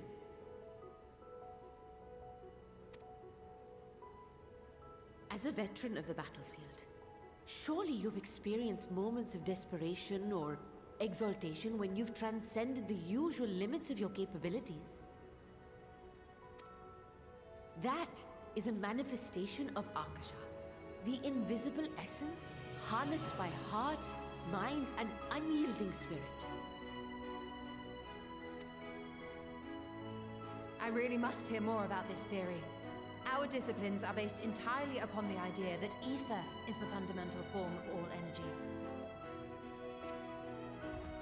I'm glad my haphazard explanation has piqued your interest. But even for us, Akasha is a somewhat abstract field of study. A lack of practical application lends itself poorly to formalized research. Which is why my analysis of your flower can amount to little more than idle speculation. I am sorry. Nonsense! You have nothing to be sorry for. Your insight is much appreciated.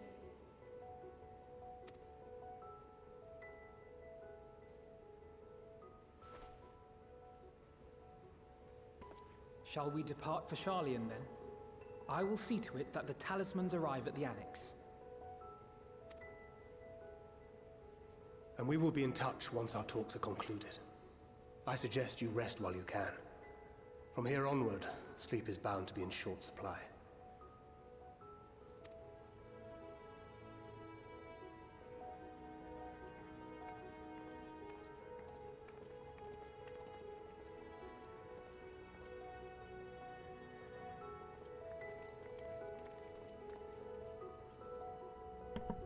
I love that kind of stuff. It's awesome.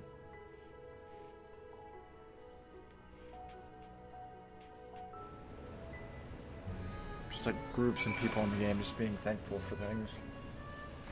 As opposed to, oh thanks, okay, see you later. It's like, no, it's really heartfelt. It's good.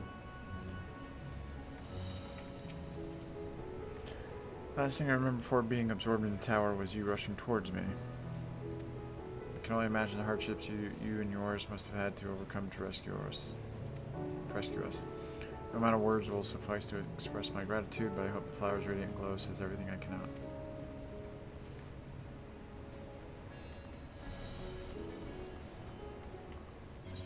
Glad we could help you.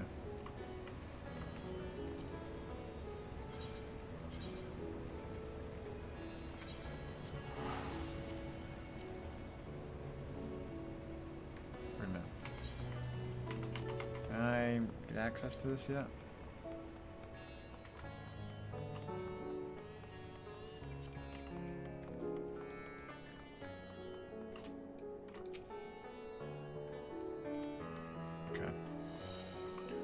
So not yet.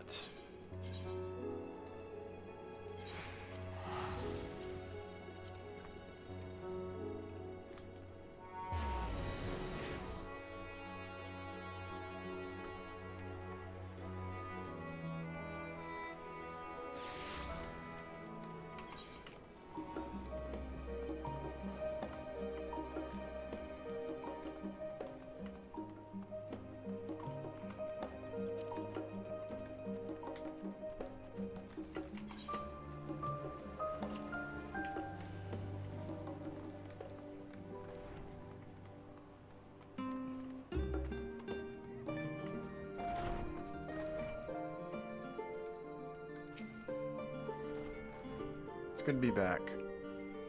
We have the fruit of our labors safely in storage. For now, we have but to wait for the others to return from their respective meetings with the Alliance leaders. As Thancred suggested, you should get some rest in the meantime. Chamber is comfortable, I hope. If it's cold in there, just let me know. We have plenty of blankets to spare.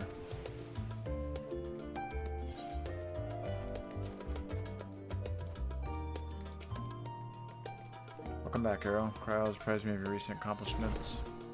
What an amazing feat to eliminate a tower and pave the way to deal with the rest. While it isn't much, I've changed your sheets and plumped up your pillow. After all, there's nothing like collapsing a nice clean bed after completing a major malmstone. Be it penning a thesis or defeating deiform entities. So would you like to take a look at your new and improved lodgings now?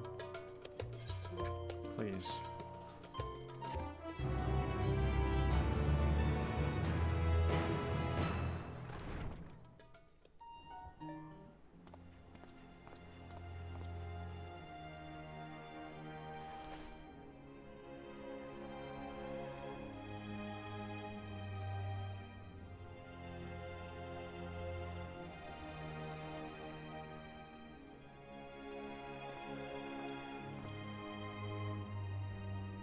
Take heart and protect them well.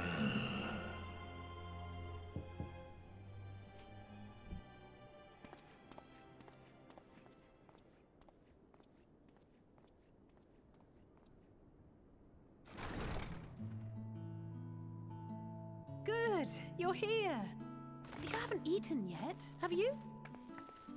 We've bought quite a spread if you're interested. Only the finest dining from the last stand.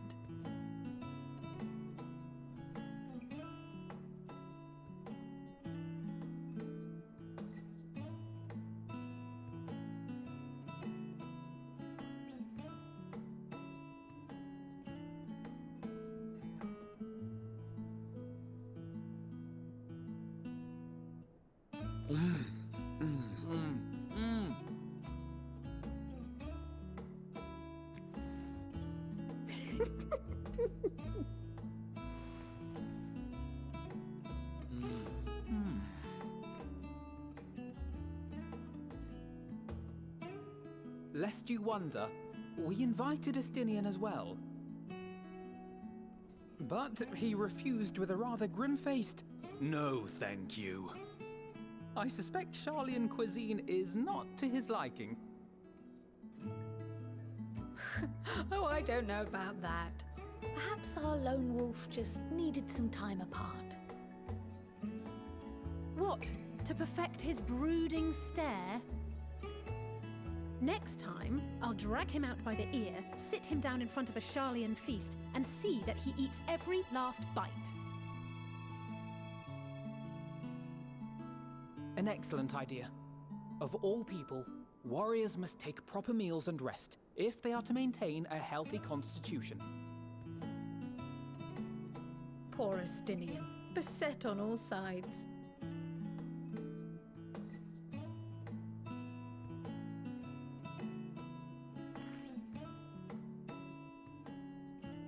Speaking of one's physical condition, Mistress Cryle, I hear you recently played literal host to Heidelin herself.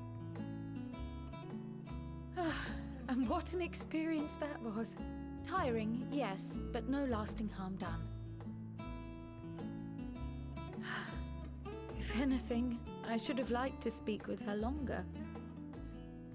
I've not felt a hint of her presence since. Heidelin instructed you to carry that flower, yes?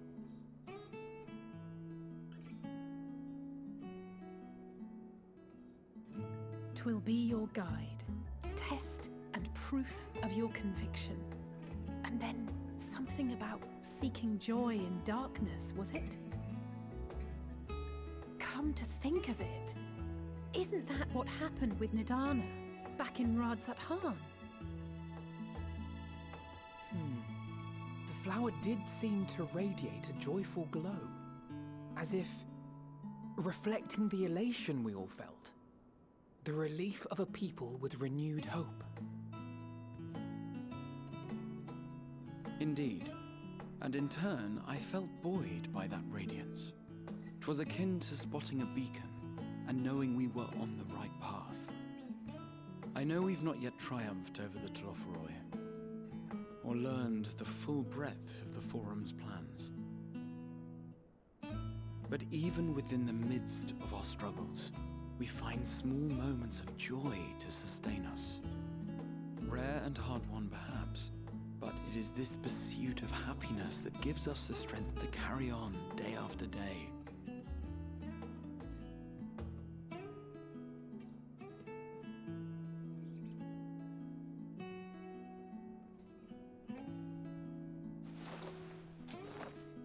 Hey, that's mine. To the swift the spoils. Though I recall that levitation spell of yours was quick enough. Only barely. And even at my best, I'm still too slow to wield it effectively in battle. Mayhap I simply require more practice with this new magic. You unearthed it from the depths of Numenon, I presume? Aye, and from a veritable mountain of arcane tomes at that. 'Twas necessary to facilitate my solitary explorations. Or, to put it simply, you used it to sneak around the Forbidden Archives. Yes, well, after a fashion.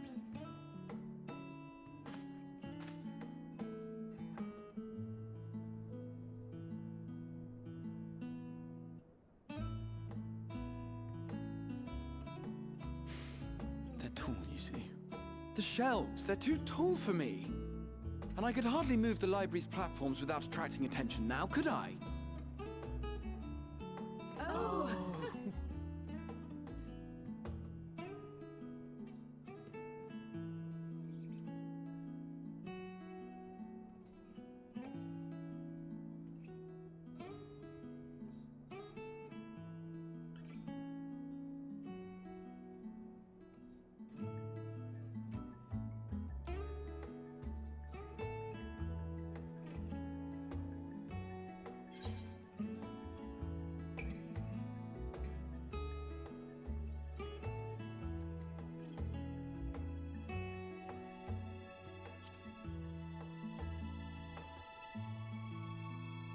I'm not that ambitious. But 'tis pleasant to idle away the hours every once in a while.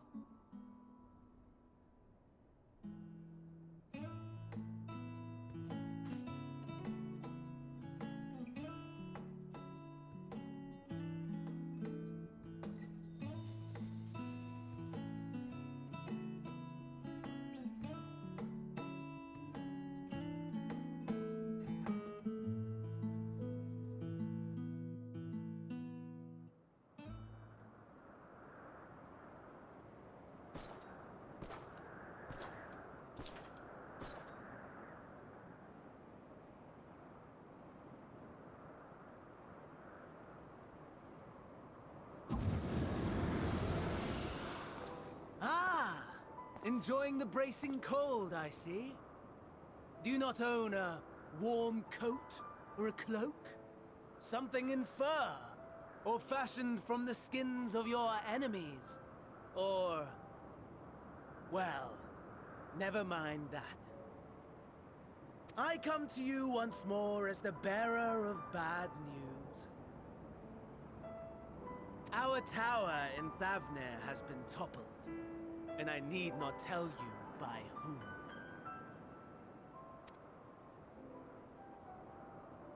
Given how many we have at our disposal, the loss of a single spire is hardly fatal to our plans. It does, however, slow the rate at which we siphon the ether. If they continue to preoccupy themselves with the towers, then all will be well. But should our foe prove bold enough to strike at us here, then the timing becomes questionable.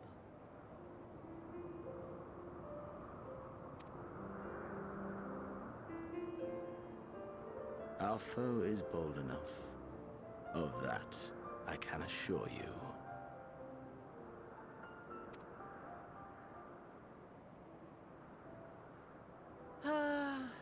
Yes, very well then. I suppose I must prepare a proper welcome.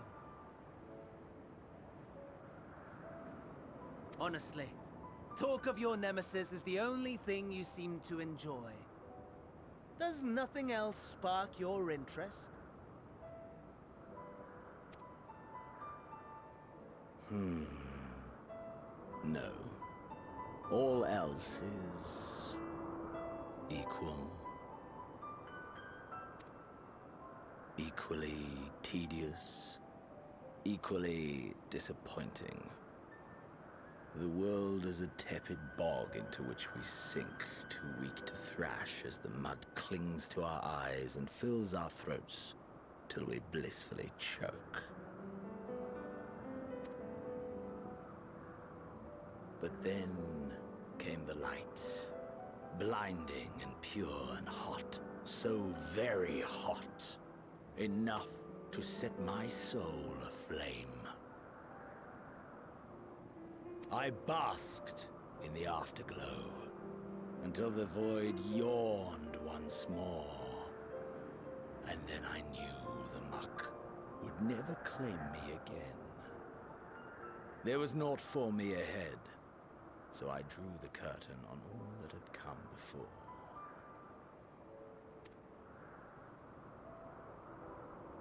Burn.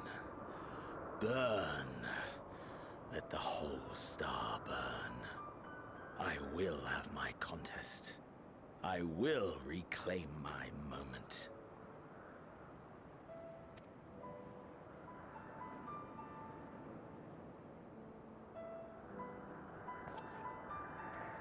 How wonderful that the emptiness of death has not dissuaded you from committing your life to its pursuit once more.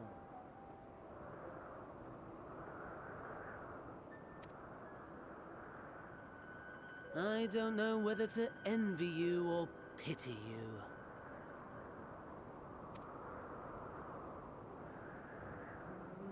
You question my disinterest, but what of yours? Despite your noisome antics, I sense you take little pleasure in this endeavor.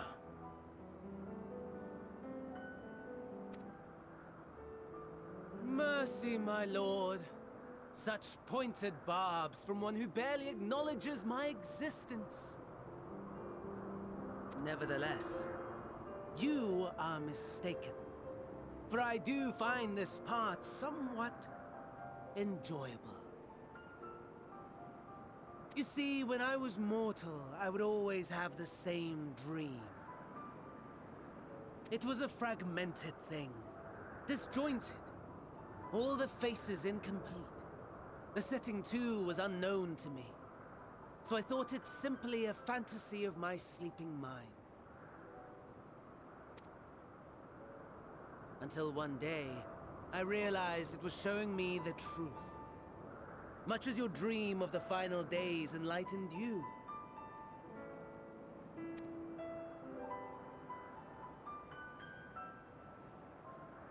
And soon, very soon, the rest of the world will see the truth of my dream, too.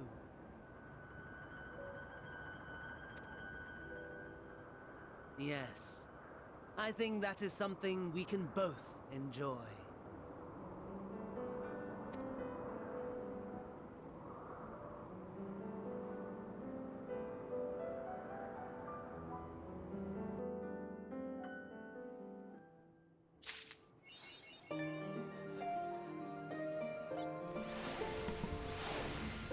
Rings of Hope song.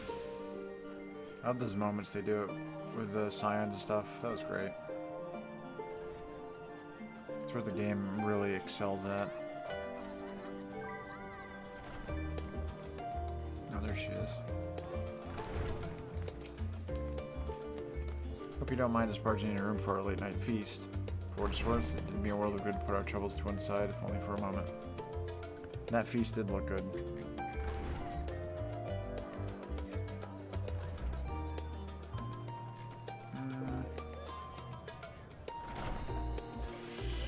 Short break, and I'll be right back.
Alright, back.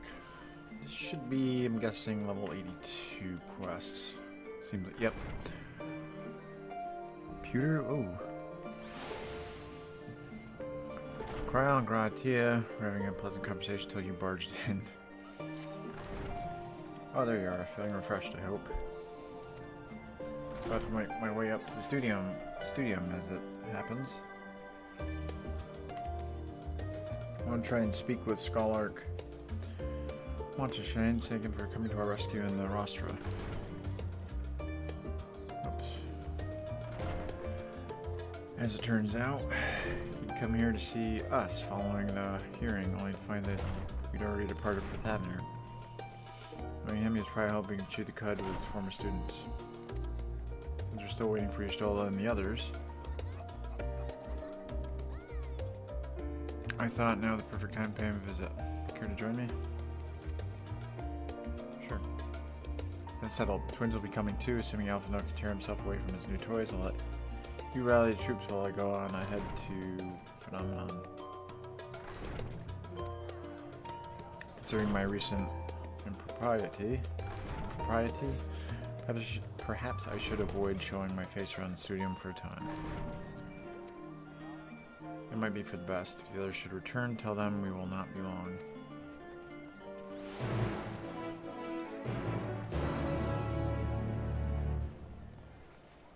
Town Windstrong. That's a cool name. Cool set too. Given's Hat of Healing. Unlike some of the Scions, I am not an alumni of the studium. As such, I have no acquaintance there. I am obliged to visit. Well, nothing more than pour over the many great tomes of Phenomenon. I fear my presence there would stir up more unwanted trouble. So, for now, I'll be patient, much as it pains me to do so. Okay.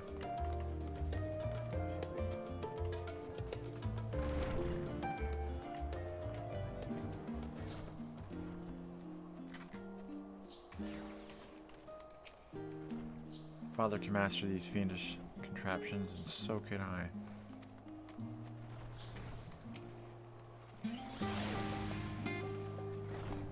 Heading out for a stroll.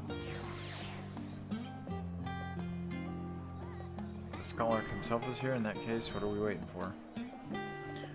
I too am eager to see him, though I somewhat dread the thought of visiting the studium. I dare say our notoriety precedes us. Often know all people worrying over his reputation and at our alma mater. No less, wonders never cease. You'll understand soon enough. Off we go.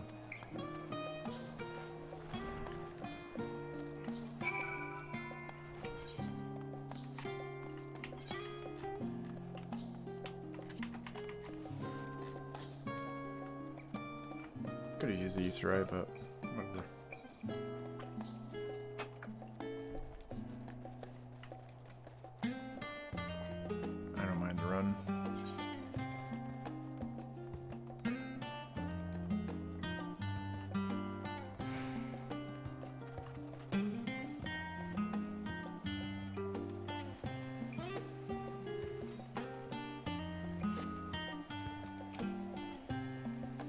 It was like only yesterday that I first walked through these doors.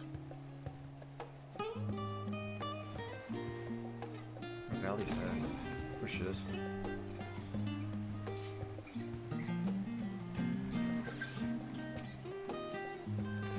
Ah.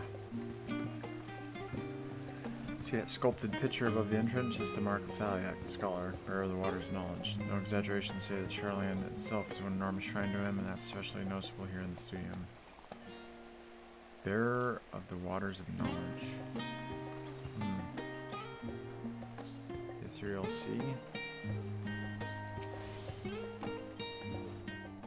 Connection to that, maybe.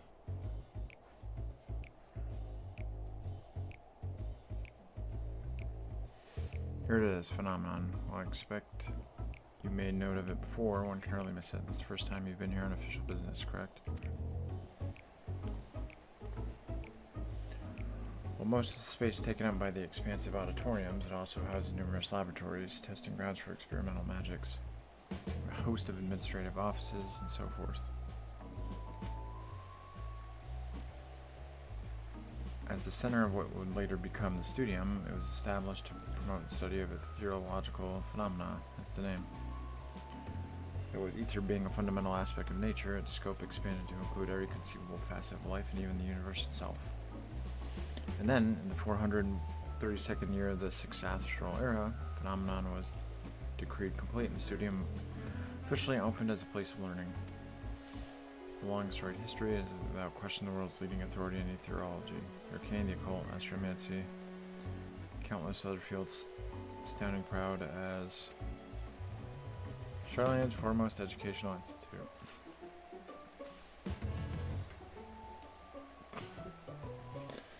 I always did enjoy giving a grand tour to new students.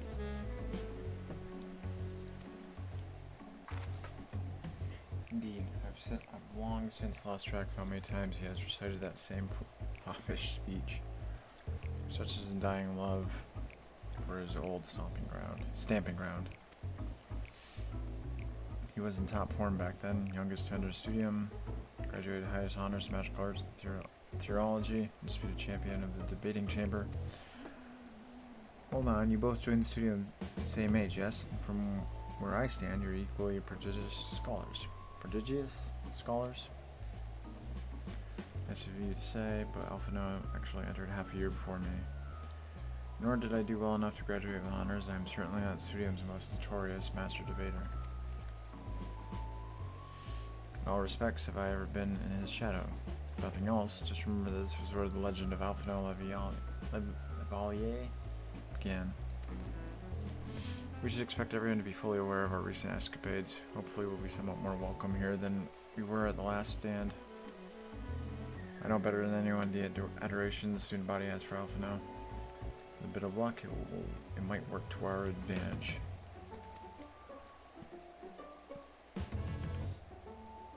Well, there's no time like the present. First things first, let's look for Scholark Monstashane. Other faculty tend to frequent their offices, but unfortunately for us, he's fond of wandering wheresoever his whims take him. Let's split up and ask students if they've seen him.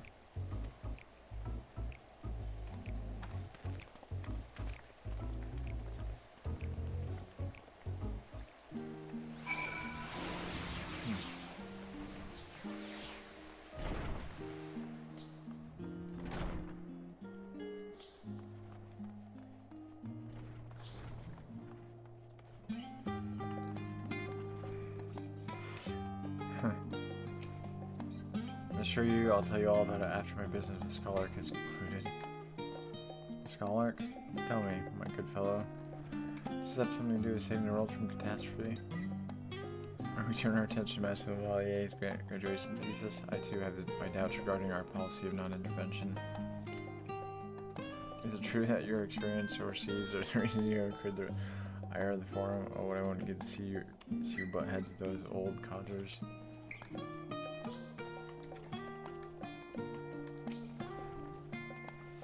Things were bad enough during our school days, and Alpha's time abroad has only heightened his fame. Should that be infamy? He had his rivals and detractors, of course, but most of them gave that up after his adoring fans set upon them like ravenous dogs. Alphino, on the other hand, never paid them much notice. They were simply beneath him.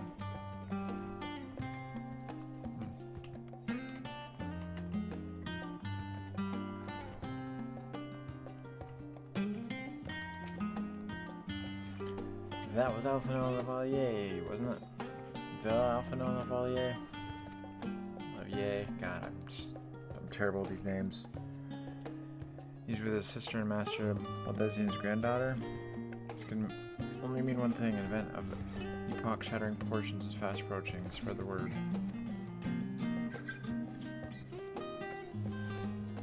Oh, sorry, you said you're looking for the Scholark? Yes, knowing him, he could be anywhere, but Miss Alepo should have a better idea. What could warrant the sudden return of so many esteemed alumni? Is there truth to the rumors? I must get to the bottom of this. Check something here.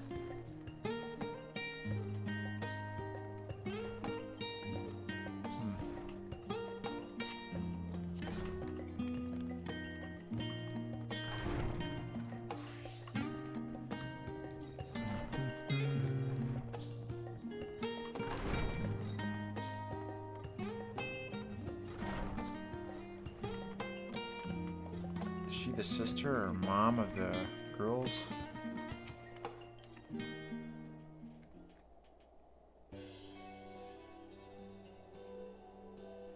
Or just a relative? Are you lost? Wandering off the street, perhaps?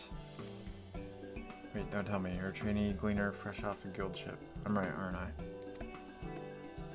Well, how silly of me. An orientation is in order. Allow me to bid you a warm welcome to Searchers, mate. Let me start with a question. What is the most important thing you'll find in the studio? That's right, books. Second most important, why? That's simple. Everything else. So we deal in here at Searchers Meet. Whenever the students or tutors find themselves in need of equipment or materials, they come to us. If we don't have it in our stores, we send the cleaners off to find it. Honestly, you wouldn't believe some of the requests we get. I have Paisa this, tongue of giant toad that, stuff to make your hair stand on end. It's possibly what some of our students tried to accomplish, this being a school of magic and all.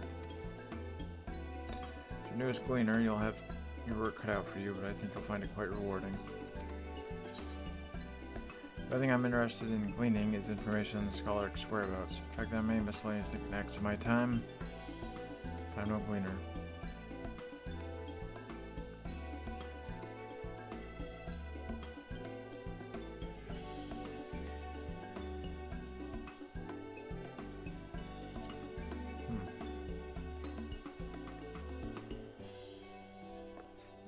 So what you tell me is, you're not a gleaner? Yes, that's exactly what you said, isn't it? You're looking for a scholar? I'm afraid we don't have any of those in stock, but I can. Oh, you mean him. He was here, but now he's not. I did speak with him shortly before you arrived, though. He said he was on his way to Maker's Meet. Go back the way you came in, you'll see it on the opposite side of the entrance. It's a laboratory of sorts, home to many rare and expensive curios, not to mention alarmingly frequent accidents. If you lose your way, just follow the blood-curdling screams. The time it's taken me to tell you all this. Scholar's probably already left. Best of luck finding him. I have a feeling you'll need it.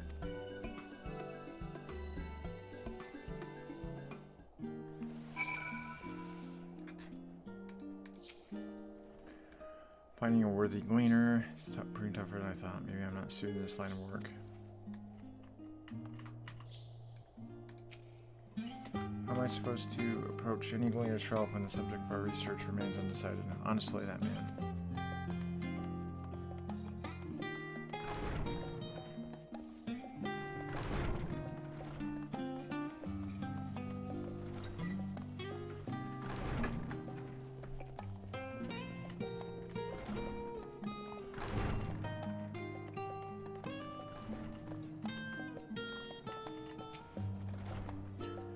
Yes, the scholar was here a short while ago. He offered me advice on my current research project. Though we spoke at length, I don't recall him mentioning where he was planning to go next. When we parted ways, he went down the corridor, perhaps to one of the auditoriums. It's strange seeing Maker's Meet so empty. People usually treat it like a common room. Thank you.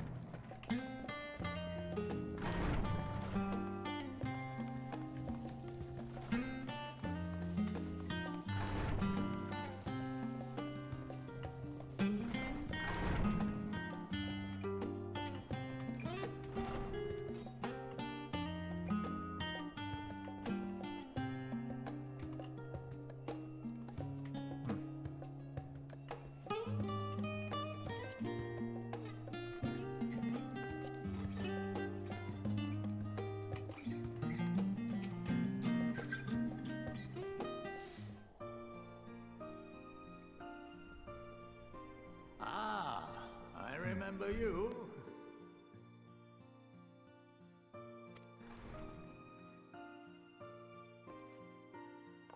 I pray we have not called you at an inopportune moment. We wanted to offer our thanks for your kind words in the forum.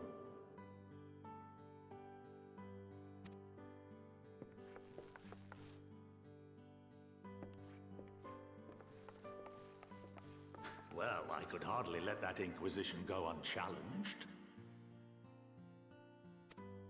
I've always believed that curiosity should be nurtured, not stifled. Thankfully, a majority of my colleagues agreed. A slender majority, aye, but a majority nonetheless.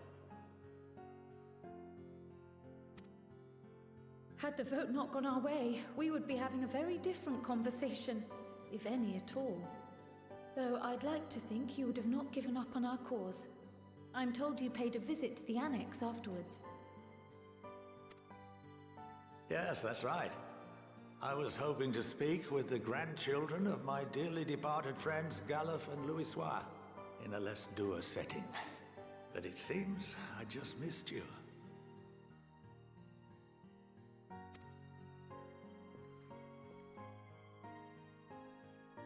I still can't believe how much you've grown. If only your grandsires could have seen the way you presented yourselves to the Forum. Why, it fair brought a tear to my own eye.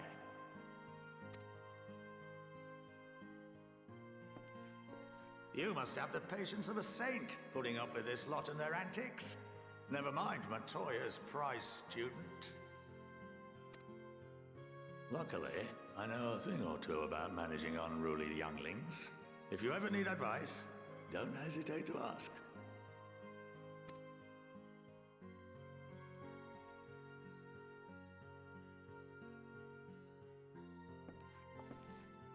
If I may, there is a rather more pressing matter we wish to discuss. What can you tell us of this duty that the Forum must fulfill? Nothing, I'm afraid. Like all humble servants of the Forum, I am sworn to secrecy.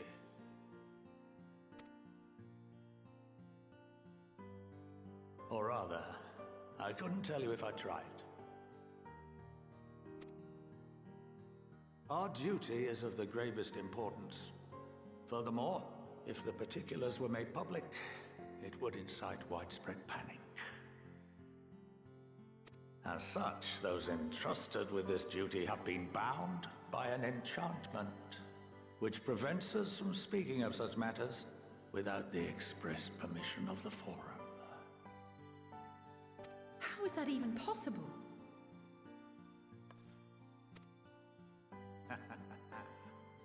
It's been some time since I last gave a lecture. Please, take a seat.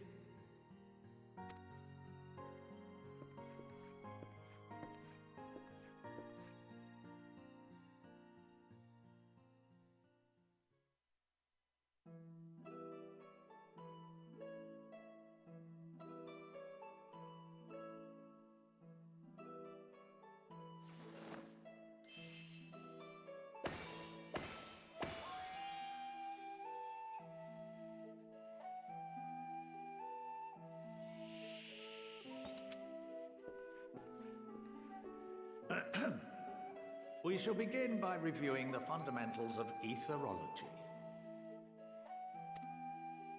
The ether, which imbues us with life, can be categorized into three forms.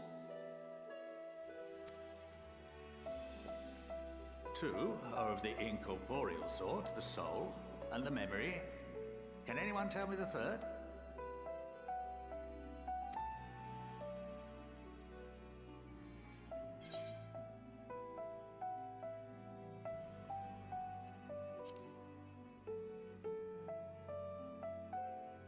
Yes, very good.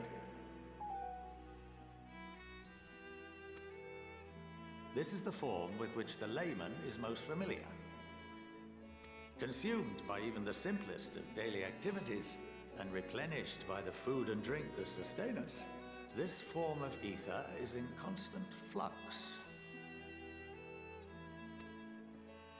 In contrast, the ether that comprises the soul is rarely subject to dramatic change. The same can be said for memory, as the two are intrinsically linked.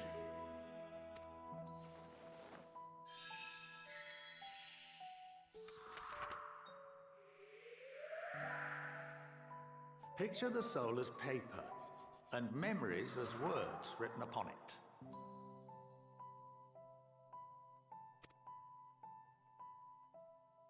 Now, what would happen if that paper was doused with ink? The same type of ether as comprises the memories.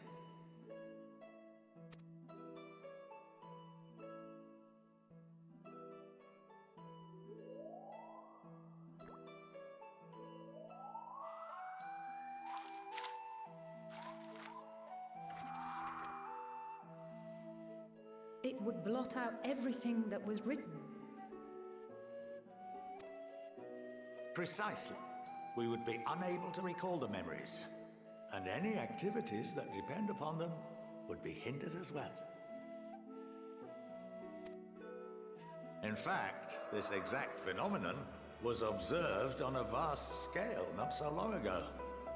And what might that have been?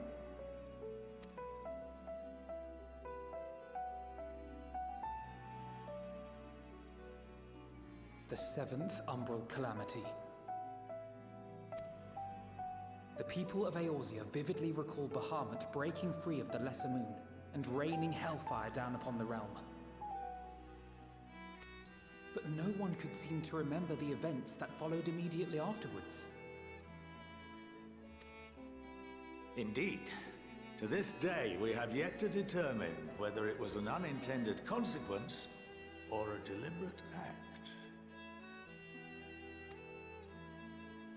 The enchantment which binds me and the rest of the Forum is based on a similar principle. And yes, it is a contravention of the Sharlayan prohibition against the practice of memory manipulation. Only when a new member is inducted and told of our great duty are they subjected to the process. A necessary evil.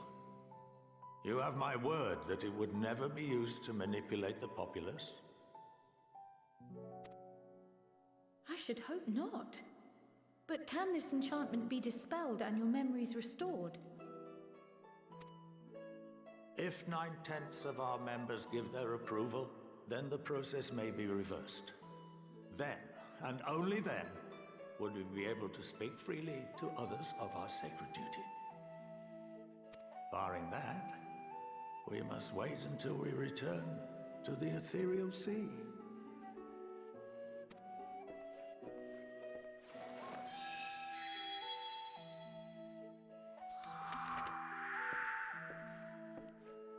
For there we will be purified, the blots upon our souls washed clean.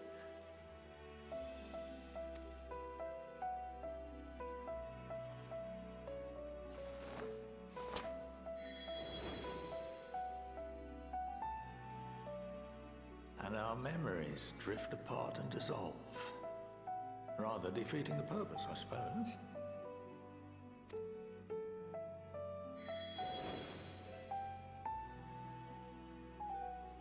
But there are those memories that are indelibly etched upon our souls, some believe.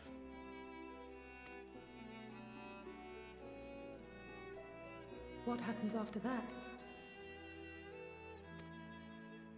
We are reduced to pure ether, coalesce with that of others, and create souls anew. Alternative schools of thought assert souls remain whole and return to the corporeal world, reborn into another form.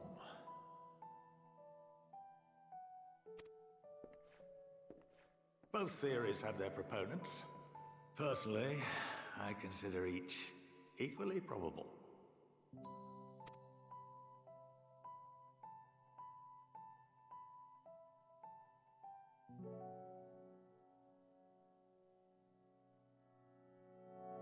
Well, I think that's enough education for today, now that I've given you some food for thought.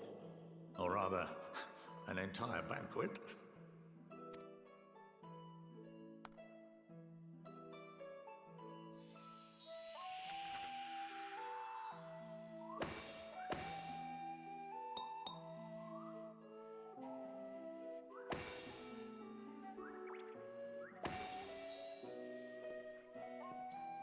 I would remind you that although I'm unable to assist you with certain matters, the resources at my disposal may still be of use to you. I'll arrange for you all to be given the run of Phenomenon. Of course, as associate to our alumni and the students of Baldessian, this privilege is extended to you as well, my friend. Oh, and I suggest you speak with Ki Aliapo. She's well known among the artisans of Sharlayan, and her network of contacts may prove useful in your search for knowledge. I wish you all the best in your pursuits, wheresoever they may take you.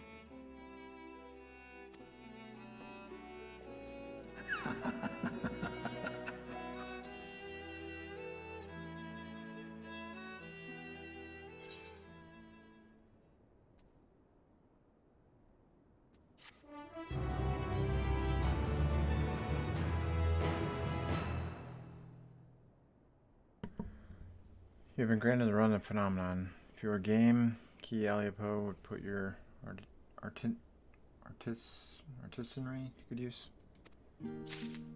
Seemed weird. Weird to say that for some reason. Artisanry to good use. Yeah. So what does this look like?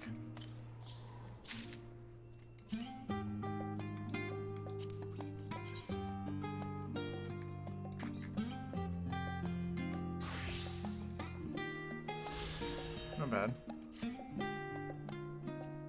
525, okay.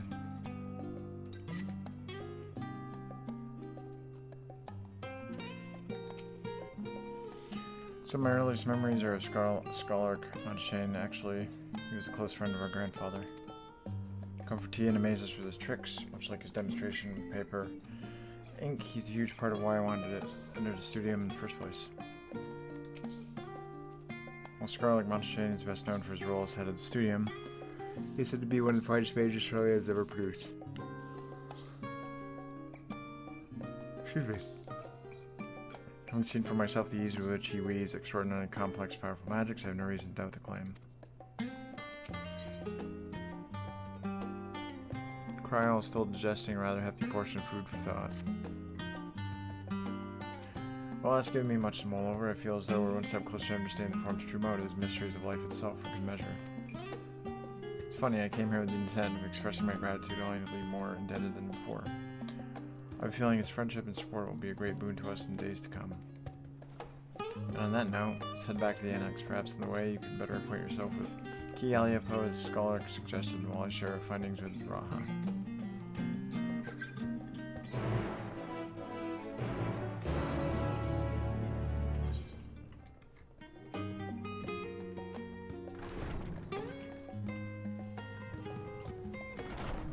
Let's see here.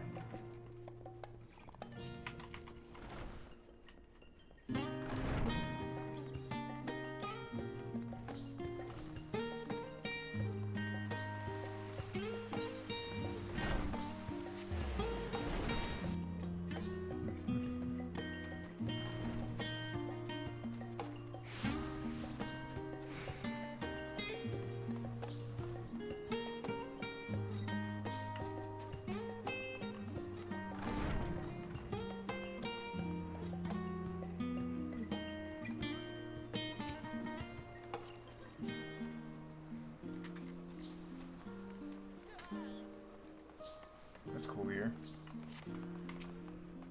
Let's see here.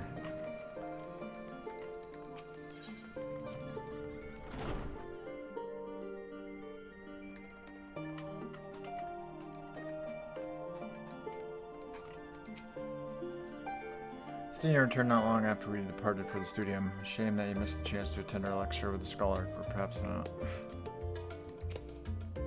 Having spent most time in Thavner, I've yet to fully grasp the lie of the land here in Charlian.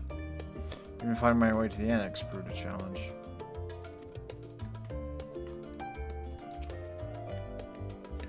Better not let your guard down around Key. One small favor becomes another, then another, and before you know it, you'll be running to the other side of the world in search of a bottle of wine or some other rubbish. And again, it might make for a welcome change of pace from your usual heroics, and as the scholar said, it could also lead to interesting discoveries.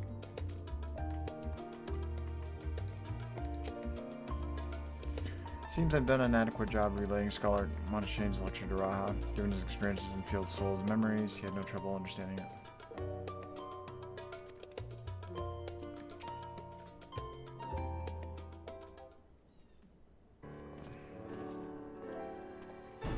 Welcome back. From what I hear, your trip to Studium proved most educational. While you were away, I received word from our fellow Scions. As expected, news of the warding scales is met with much joy. Preparation now underway to bring leadership of the Grand Company of Orzia and the Eastern Alliance together to determine a way forward. Our friends have asked that we bring the scales in our possession to Limsa Lominsa.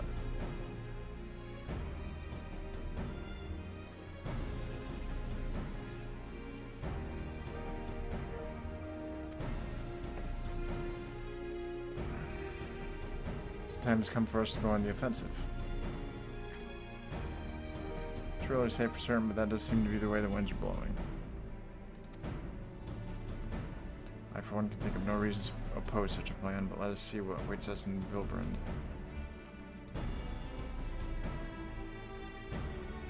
Let's start by getting the scales out of storage. Give me a hand, would you, Estinian? Hopefully they're still there.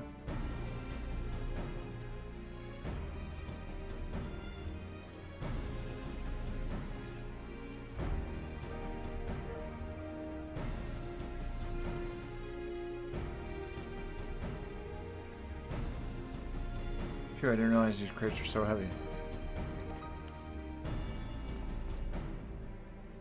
I shouldn't complain though. Reacher and the alchemists did great work, put their heart and soul into each and every one of these scales, so you must treat them with the utmost care. You're not coming with us? Much I would like to escape the form's watchful gaze, I have little choice but to stay behind. We're already on thin ice, and if I, in my capacity as our official representative, were found to be consorting with foreign powers, well, you can imagine how that would go.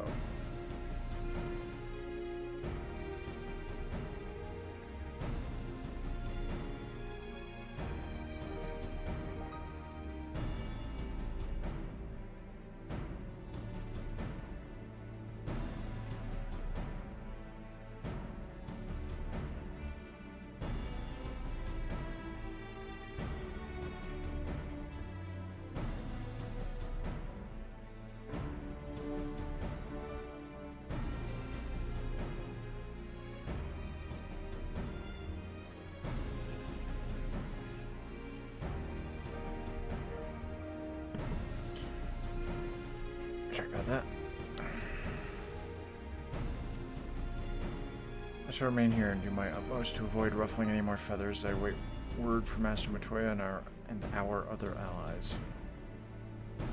With luck, we'll soon have good news of our own share.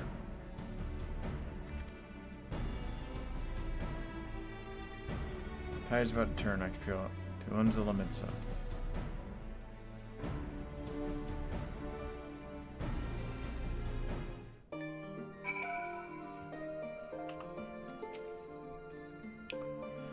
If you learn aught of interest, be sure to let me know. In the meantime, I'll do what I can to aid our cause. Though I fear that will be precious little given the circumstances.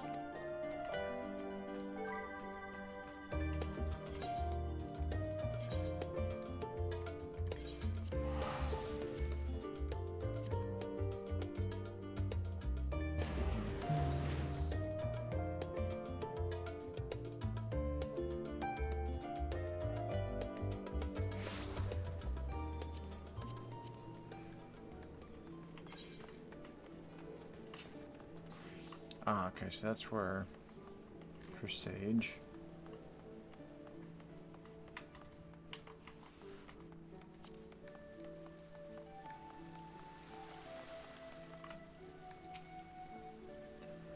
I was told to expect you. As you may or may not be aware, the Admiral is at present entertaining the elder seats here in the Sultana. Three of the most powerful women in the world in one room. Do you need a moment of prayer, or shall I show you to them? Let's go.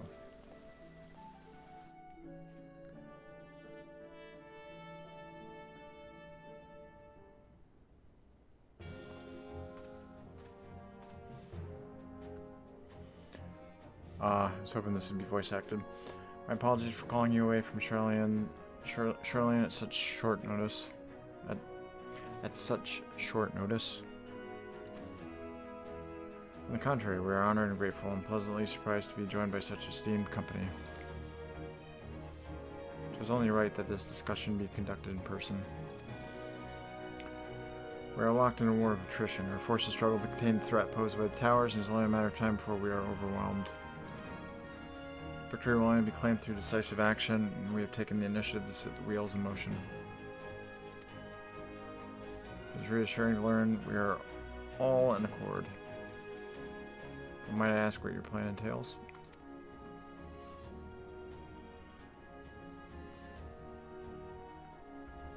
Hinges entirely on their warding skills and our ability to utilize their potential to the fullest. During your time in Charlian, the Allied nations have been engaged on separate fronts with no end in sight. To make matters worse, a surge in abductions of kobolds, Sahagin, Ixal, and Ananta have given rise to an increasing number of primals as well. Your triumph and rods at hand has given us cause to hope once more. Time has come to free ourselves of this menace. It is you, the Science Dawn, who have shown us the way. While the bulk of our forces will continue to hold the Telafari at bay, we will dispatch our finest to strike at the enemy's heart, Garlemald. These brave few will be the Ilsebard contingent. To think such progress has been made in so short a span. Its objectives are twofold. First, to provide aid to the people of Garlemald. As previously reported, countless Imperial soldiers and civilians have been tempered. Robbed of their free will, they serve their Telafari's every whim without question. They too are victims of our duty to deliver them from their suffering. Not for strategic or political gain, but because it is the right thing to do. I do not ask that we set aside the decades of conflict and conquest, that we simply choose to forgive and forget. That we simply choose to forgive and forget. I only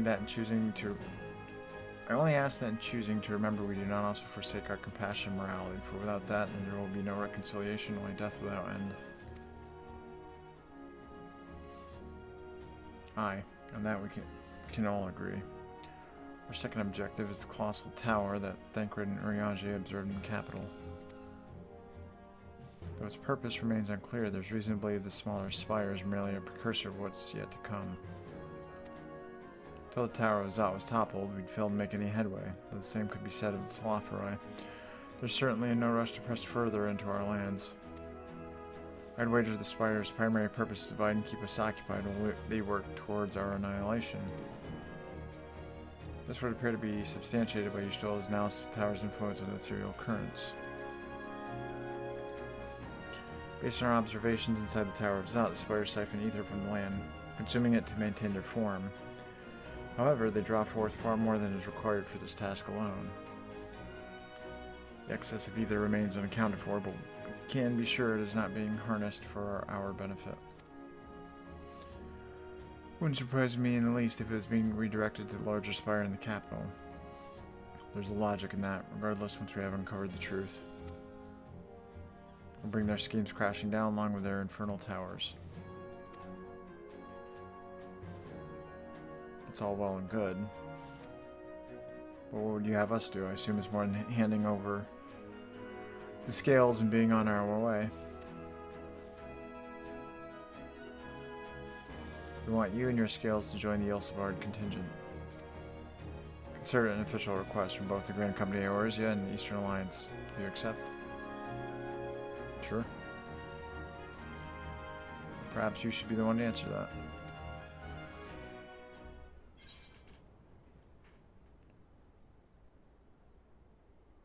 For the people of Garlemald. Yeah.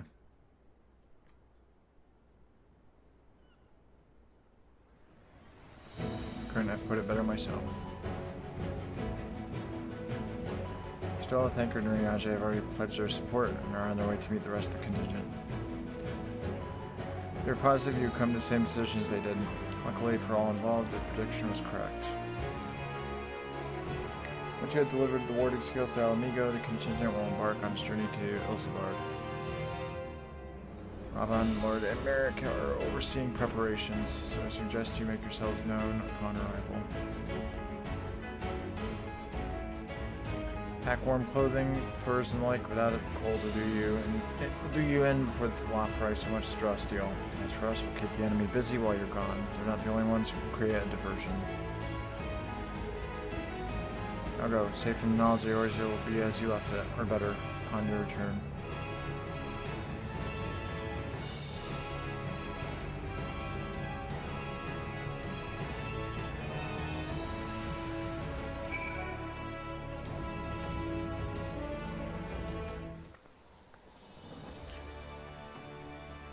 Damn, I feel like that should have been spoken. Let's see here. Though we were used to attending to dignitaries, it's rare to receive so many at once. Oh, and did you recognize Sultana's shield? None other than Genlin Straightway, Captain Silversworn. Nor near as opposed to impressive storm marshals. Slafsiern, but I nevertheless sense there's more to him than meets the eye.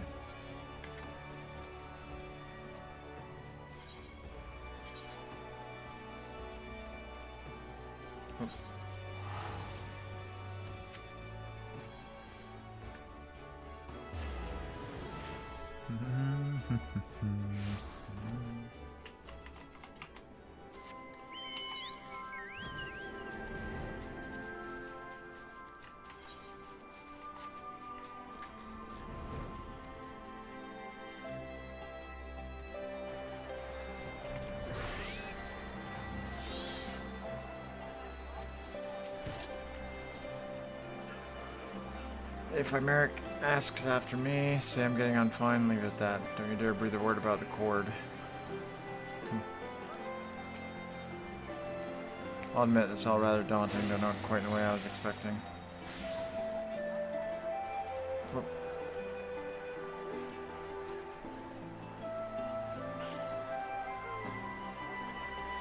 We'll be standing shoulder to shoulder with our alliance's finest, the best, warrior of light and well me. Silly I know, perhaps this is my way of distracting myself from the part I should be worried about, marching into Carlamald.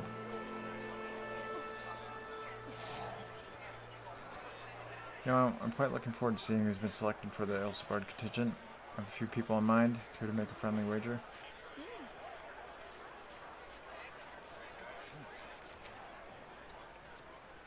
Fancy meeting you here. I trust our mutual friend is settling into life as a scion. Collaboration never was forte. The moment fighting ended, off he'd go like a Gallicat swept up in a strong breeze. Rest assured, he will always be there when you need him, probably.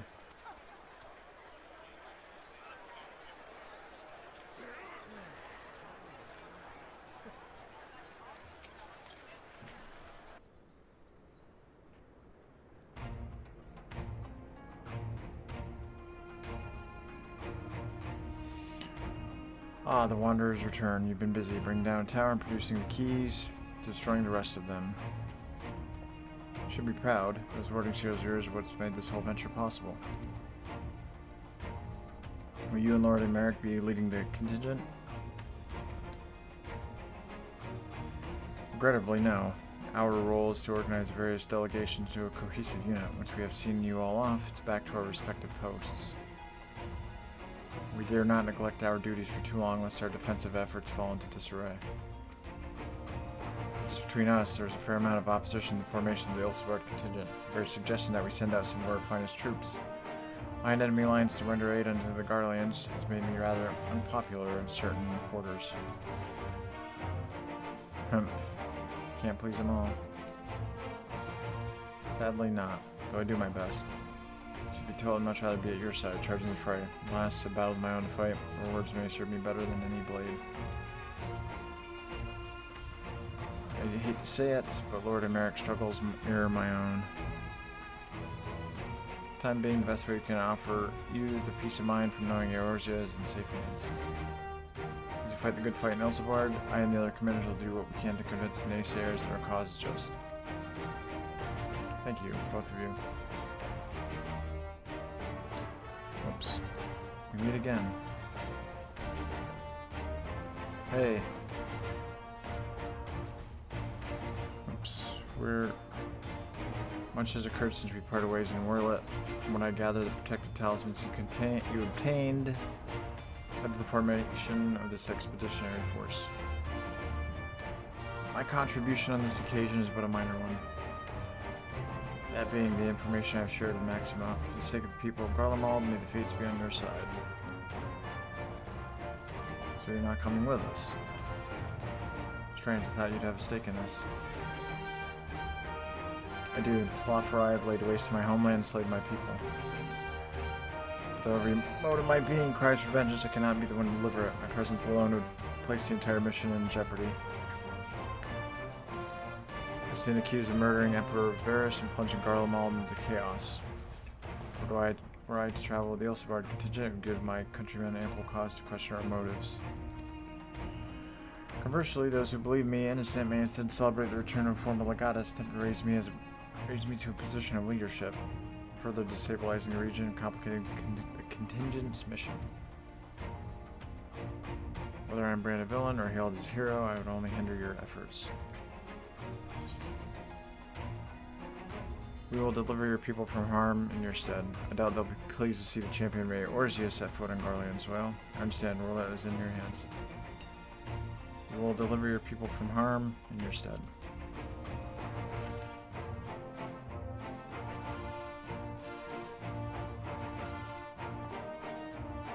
For what it is worth, you have my gratitude. You and your comrades have the strength and courage to deliver my countrymen, I'm certain of it.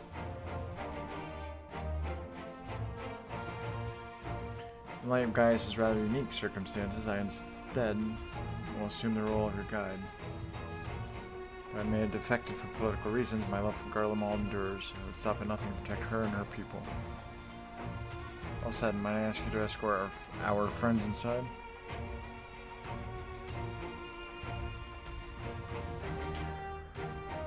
You might even bump into an old acquaintance or two. If I don't see you again, or you depart, may the feared guide protect you, all of you.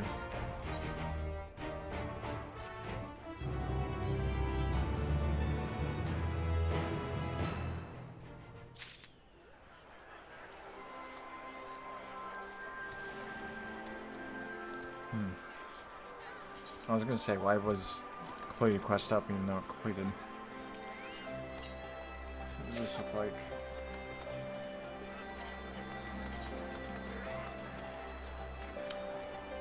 That looks pretty cool, actually. I like that.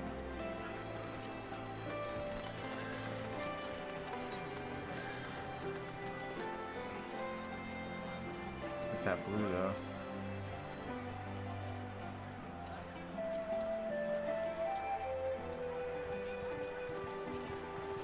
Wow, that white looks good, though. I really like the look of that. I'll do some tinkering with that later on. Let's see here. Like Gaius, I too stand accused of Varus' murder. Though I'm rather less recognizable on sight, still it's something to bear in mind once we reach Garlemald. Acknowledge that our allies will hold the line in our absence. We may devote our attention to the Elzabardi in front. So that's Gaius Balsar. The horrors he must have seen, many of his own making, I do not doubt.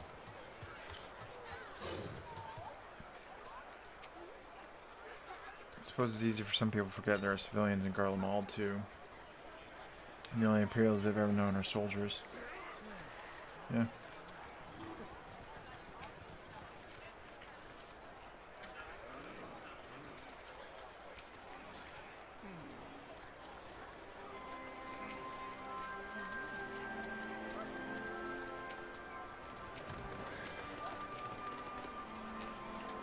Just trying to click on him.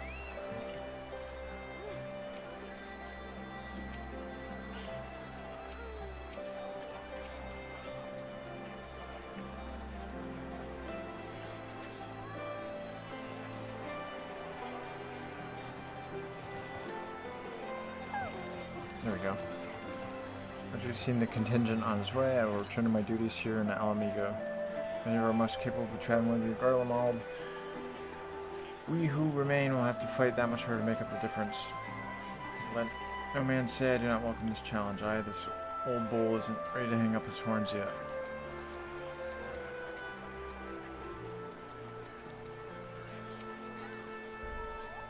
Regardless of how my countrymen receive you, the cold will not treat you kindly. Underestimate it at your peril.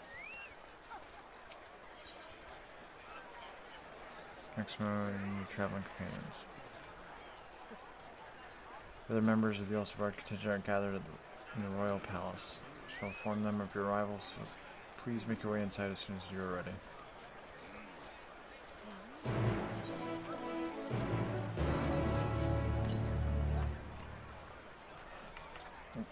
Samaric.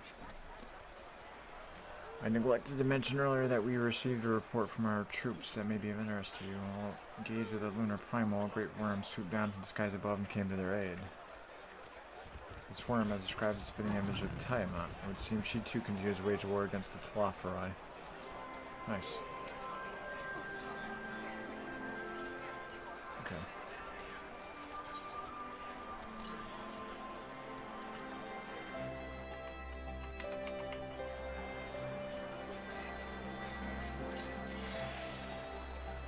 There we go. Are there many members of Scions? Your friends, most of the Ulsabard contingent, wait you with them. You like me to see you through? Yep.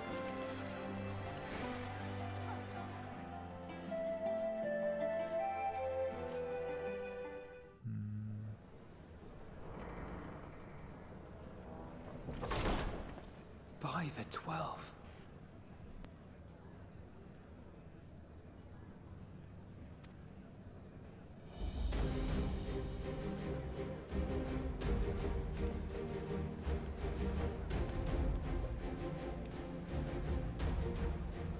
Glad you could join us. I hope you don't mind, but we went ahead and started without you.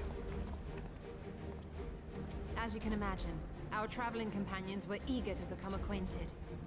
'Tis a rare thing indeed to see such a diverse and talented group of individuals assembled for a single purpose. We fight not only for the sake of Eorzea, but for the entire world, including the people of Garlemald. Much rides on the efforts of the Ulsabard contingent. Indeed, which is why I am glad to find myself in the company of many trusted comrades, yourselves included. Lucia! I have come at the behest of Lord Emmerich, who has honored me with the role of Ishgard's representative.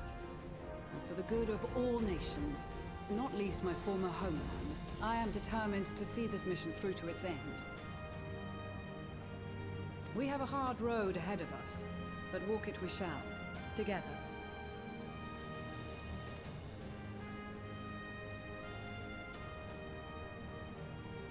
We too welcome this opportunity to work together once more. I have faith that, if there is a way to resolve this conflict, we will find it.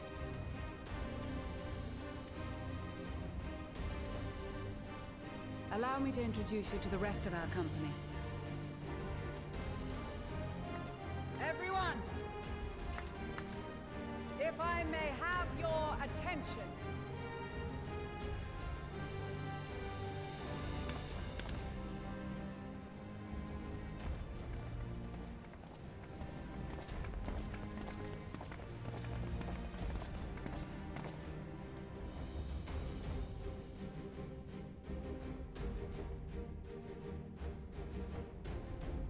Might I ask you to speak first?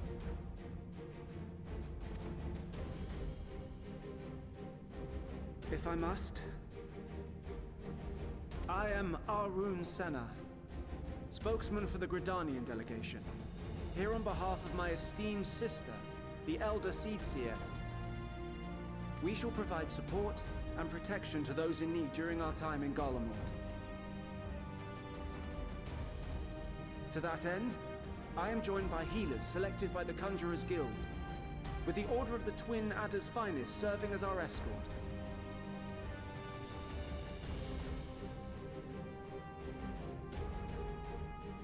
Of course, with an experienced white mage such as yourself accompanying us as well, those requiring more involved treatment will be in safe hands.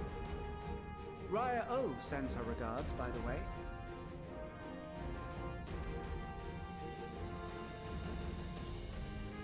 Suppose I'd better say my piece. Wait, I know you.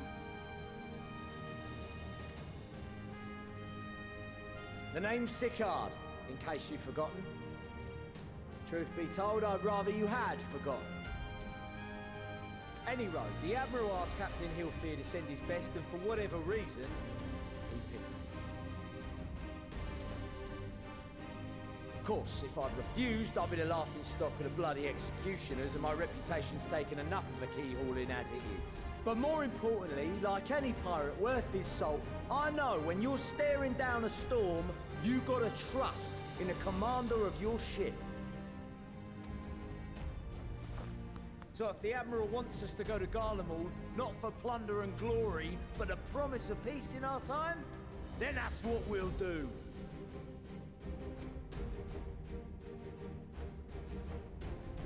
Since we all know how much the Empire loves its steel, we thought we'd bring along a few smiths to make the most of it. Give them a pile of scrap and they'll cobble together anything you fancy. Of course, just like the Gridanians, we got fighters of our own. We might have come with a more constructive purpose in mind, but we're more than capable of cracking skulls, believe you me.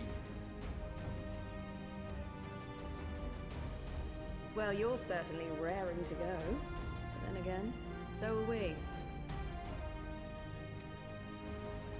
The most dependable warriors of Uldar and Alamigo have assembled at the Sultana and General Aldin's behest.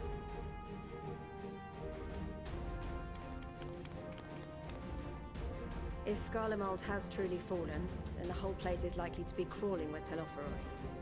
We'll need plenty of troops to clear and hold a path for others to follow. That's where we come in. Naturally, Marshal Terrapin and I will be leading from the front.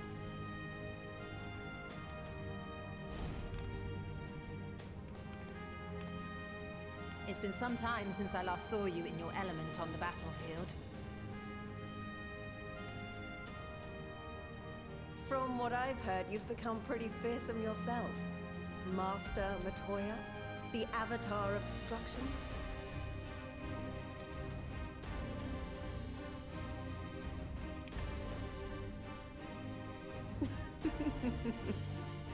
With comrades like these, I know we'll succeed, no matter what awaits us. And then we might finally get a chance to enjoy a good long rest. But until then, let's give it our all.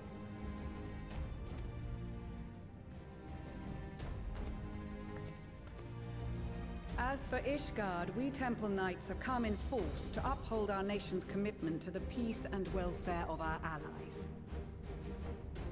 The bitter cold of Garlemald is a formidable enemy in of itself. Our experience fighting in ice and snow will prove invaluable in the days ahead. Accordingly, I have been designated commander of the Ilzabard contingent.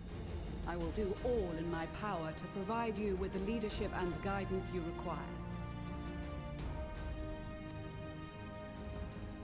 The four high houses, House Hylinart foremost among them, have arranged for a host of machinists to join us on our mission. Their knowledge of Imperial Magitech is sure to be a great boon. They will address any problems of a technical nature, together with the smiths of Limpsa Lomitsa. There is another awaiting introduction. Lord Emanolain? Ah, yes. Emanolain de Forton, at your service. Though, lest there be any misunderstanding, I should stress that I've not become a fearsome warrior while you were away. Rather, far from it, actually. My brother, in his infinite wisdom, decided this would be an excellent chance to make something of myself. Oh, and fight for world peace and all that.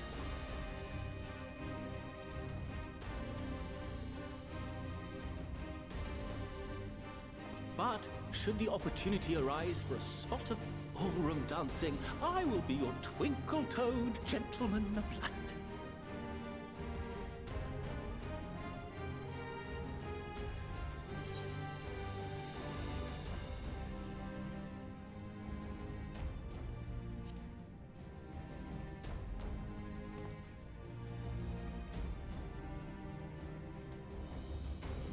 Huzzah!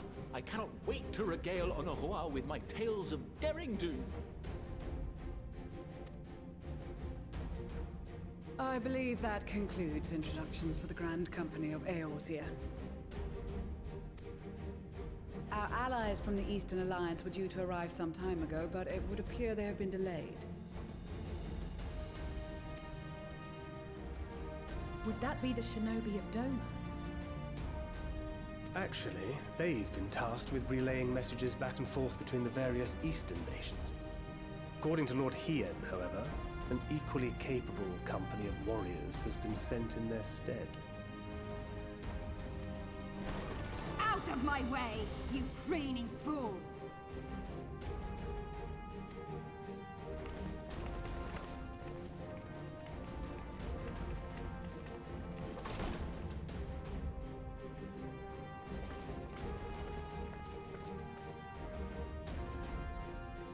Forgive us for coming late.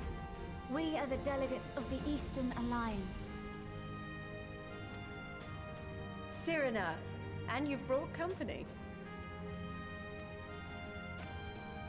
For battle and blood we come, as a step is sorely lacking in both. No towers befoul our lands, so we marched on those of Doma, only to find them beyond our reach. But now our thirst for slaughter will be slaked. No quarter to the enemy! Sadu Hatun, no. We go to make peace with the Iron Men, not war. Warriors of the Steppe, we've heard many tales of your bravery. We welcome you as allies. And these other ones you have brought are... Members of the Dalmascan resistance group, Lente's Tears.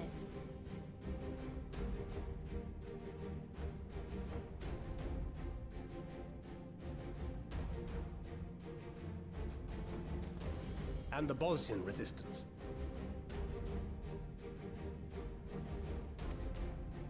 Between them, they have a wealth of experience in espionage, and are particularly adept at infiltrating Imperial facilities. Which is fortuitous, since Garlemald's domain is so vast that I could never hope to handle reconnaissance duties all by myself. Dalmasca, Bosnia, Alamigo. All lands which have suffered the tyranny of the Empire. I would never presume to question your motives. Nevertheless, I must reiterate that our goal is to aid the victims of the Telophoroi, the common folk of Garlemald. And they are victims, make no mistake. Though I understand that many may struggle to see them as such. You're more right than you know. For every one of us that answered the call, there were a dozen that refused.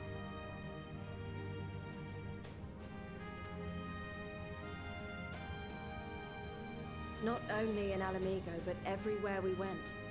And who could blame them? The Empire's always been the enemy.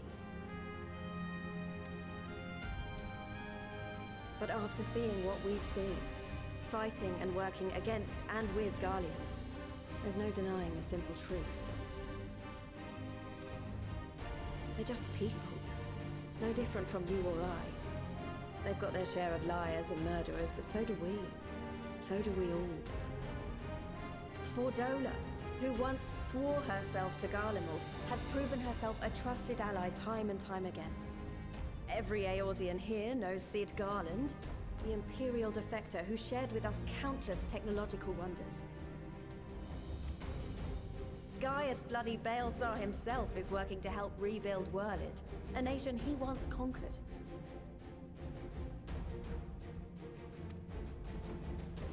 So you can believe me when I say that every fighter here understands and accepts that the Imperials are not monsters and are deserving of help.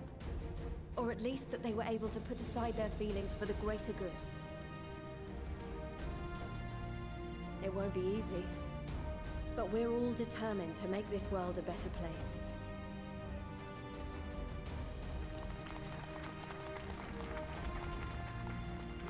What lingering concerns I may have had were clearly unwarranted. I agree with everything you said wholeheartedly.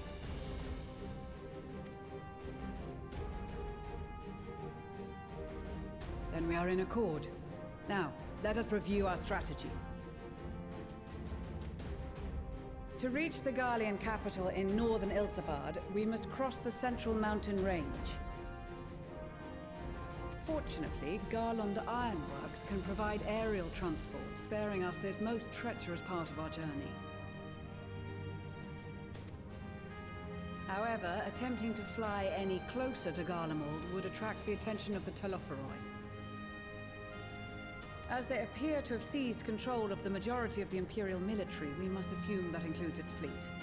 In addition, Garlemald possesses devices that can interfere with airship navigational systems, further discouraging an airborne approach. Given the circumstances, the closest we dare deploy our contingent is an area between the range and the capital, the Magna Glaciers. From there, we must travel the rest of the way on foot. We will also need to bring the airships with us to ensure we can withdraw with haste. Although much of the terrain will be blanketed in snow, we should be able to make use of local roads and shipping facilities. The vast ice field will afford us an unobstructed view of the surrounding area. On the other hand, it will also allow others to easily spot us. So, it is imperative that we only make camp in positions where we can easily defend ourselves. And the airships, which must be kept safe at all costs.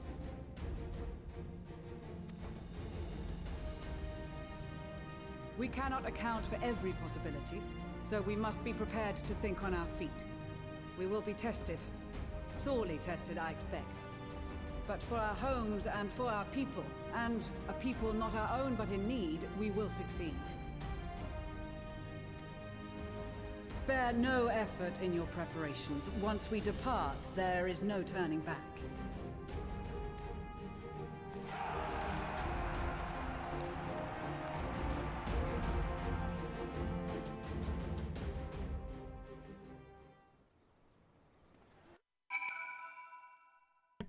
What an awesome scene. Damn. That's so cool.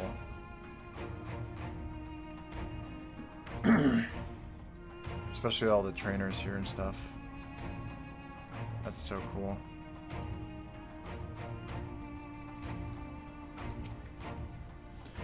In case you were wondering, Eshiva will be staying behind to defend the 12's Wood with my sisters. She was of the opinion she would make a useful addition to our contingent, and was eager to make good on her vow to accompany me as well, which was flattering, but ultimately it was decided that her skills would be better put to use keeping our homeland safe. I am, of course, obligated to share with her every detail in our return. Our prowess has finally been recognized by the Order of the Twin Adder. Naturally, Gaidalat is also here helping us. Whilst his abilities as a bard is unmatched, I do worry about his judgment. However, you need not. I shall be keeping a close eye on him. Promise. I can't lie to you, Era. I was entirely late for this whole thing when Sanson spoke to me. But if it means being your brother in arms, then who am I to pedophog? Shouldn't be so hard on him, I suppose. This bard unit is quite impressive, really. Yes, one must give credit where credit is due. Rather uncouth for one to do otherwise, after all. Ahsoka. Greetings, Era. Time has come for us Marines to show our valor upon the battlefield. All who see us will know of our name, and quake before our might. Victory come hells or high water. Till the Empire fell, Garlands were the only ones we was allowed to impose tariffs upon the sea. I'm easy pickings, but I made myself a pretty deal. Since they've been so generous to me and mine, perhaps it's time I returned the favor and gave a little something back.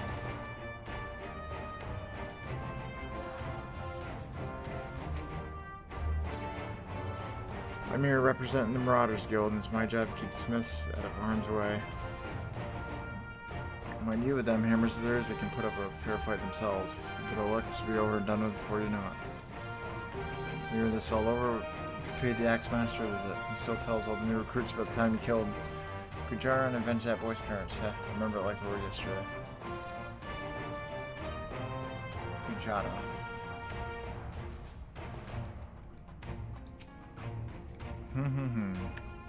Came as quickly as we could. We'd follow your example and devastate Telafri with full extent of our powers. We're not for your brothers. We're not for your brothers, Lucy. We'll return soon enough.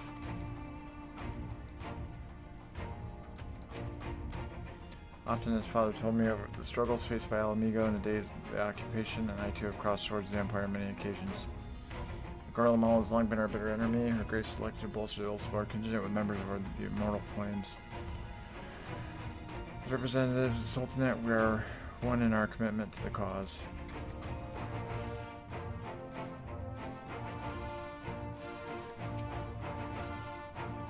Seems so long ago we were sailing across Ruby Sea and charging about the Asm Steppe with Serena and the others. I'd say we're overdue for another adventure.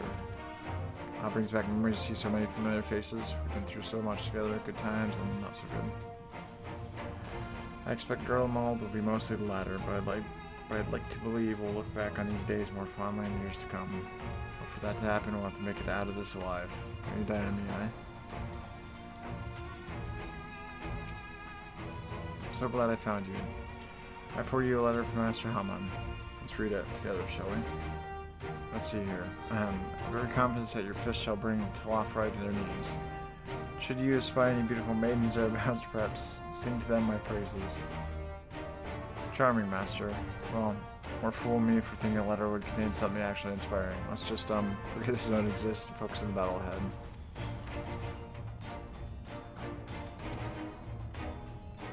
Led troops in the battle many a time and never you know such a diverse range of talents. I've been briefed on their capabilities. I expect you could provide additional insight into their strengths and weaknesses. I'd appreciate any advice you may have.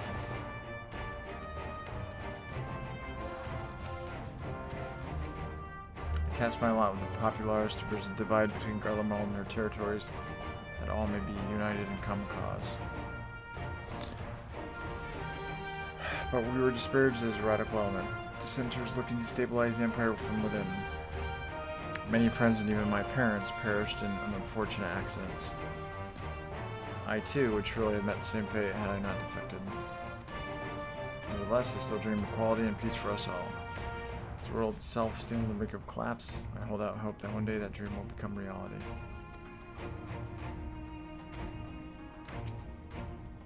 Oh well, if I'd known what a social gathering this would turn out to be, I'd have dressed for the occasion. Still, it seems the perfect opportunity to mingle with the other guests. Would I be correct in assuming those ladies over yonder are Serena and Sadu Step?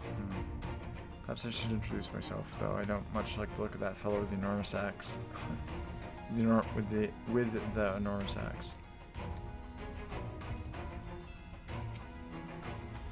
It is an arrow. It's thanks in no small part to you that New Manufactory's future is looking brighter than ever, my friend. I'm pleased to report that I and a handful of my colleagues have been selected to join the contingent. The expedition has ended. Even the Temple Knights will be singing our machinist praises. Let's say a born witness to not only our mechanical proficiency, but our combat prowess too, of course. That's so cool seeing everyone here like that. Let me have a look at you and touch and return to the battlefield, perhaps. Well, I shall be out there alongside you as Temple Knight, serving with your fine van. I may not look it. I was the Azure Dragoon once upon a time, so you can rest assured I will give all that I have in the coming fight. I certainly won't be shown up by you or Estinian.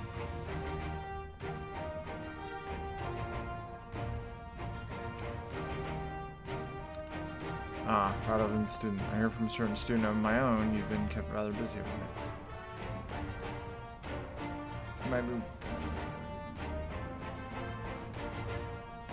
might be wondering why a Bajin would want to aid the Guardian. Simple. I'm a gunbreaker. My duty is to defend. The way I see it, the civilians of the capital are in need of protection, so that's what I'll do.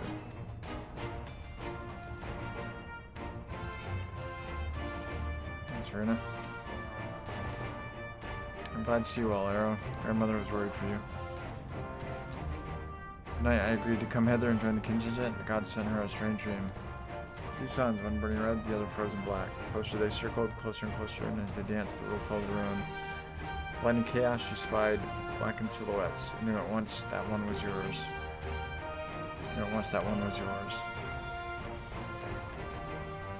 Yet we knew not how to interpret this dream, save as a sign that great danger awaits. But whatever lies ahead, I will walk with you, traveler.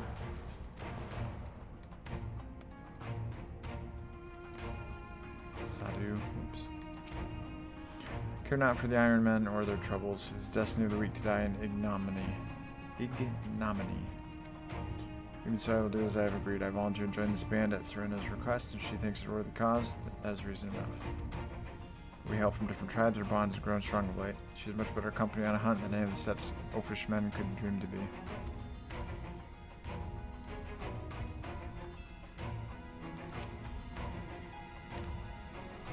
The mole, champions of Nadam, Dothrol, having sent so many here, I thought to defend the steppe in their absence. They would have done so were it not for my stepbrothers. They urged me to grant our allies the sun's might, that his radiance may deliver them unto victory. I must tolerate the presence of this feral, disorderly dog. First among my brothers, I could do no less than accept this challenge. My deeds will become the stuff of legends.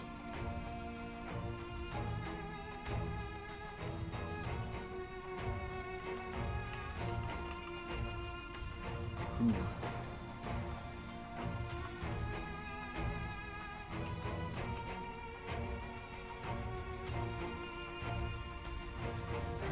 Nice gear.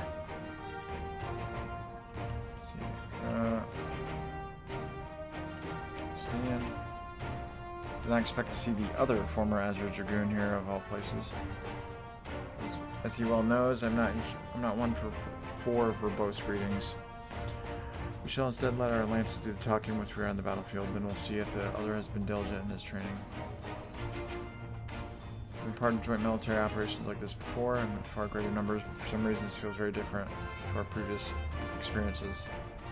Despite having shared little more than introductions, there's already a palpable sense of camaraderie. This is extraordinary. To be in such company, the finest our allies have to offer, comrades such as these who are bound to succeed, I'm certain of it.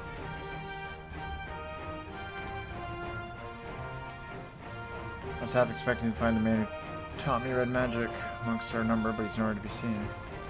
Suppose he had his share of unpleasant experiences with the Empire, but so have we all. Perhaps there's some other reason. Well, in any case, I have a feeling I'll see him again once this is all over. I'm sure he'll be pleasantly surprised by how much my swordplay has improved since we last met.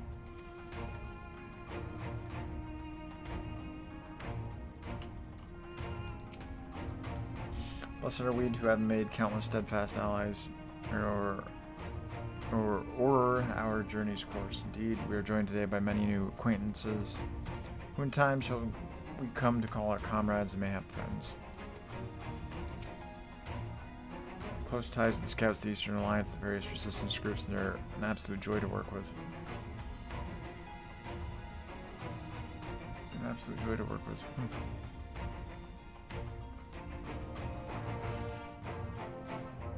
Alright. Besides the delegates assembled here, the Amalja and several other tribes offer to send troops of their own. Fortunately, due to their physiology, many would struggle simply to survive in the harsh climates of Ilsvard. They'd also likely prove tempting targets for abduction by the Telaferoi. All things considered, they can better aid the cause by bolstering our defenses in Eorzea. Their eagerness to do more has been noted. We few shall have suffice. Ere we embark, we must distribute the warding scales to our comrades. Care to do the honors? Sure.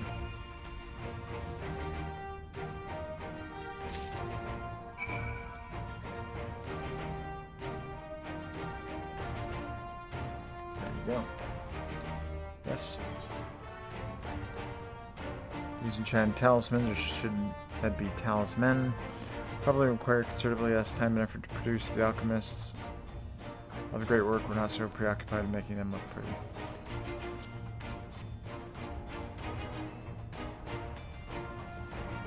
So these are the famed warding scales. Enough for me and my men, I see. I myself am especially grateful for this opportunity to visit distant lands. I wish to follow in footsteps of Master Otoa and learn all there is to learn of this star we call home. Indeed, that's the primary reason I volunteered to join the expedition. To journey outside the Tweleswood, much less enter into Imperial territory, is a rare privilege afforded a Padgel. Not that I'm tagging along to see the sights, Galarians would benefit from my healing magics, as would our comrades should fighting break out.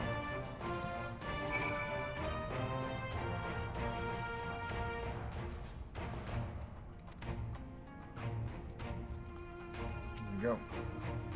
Here, you got something for us?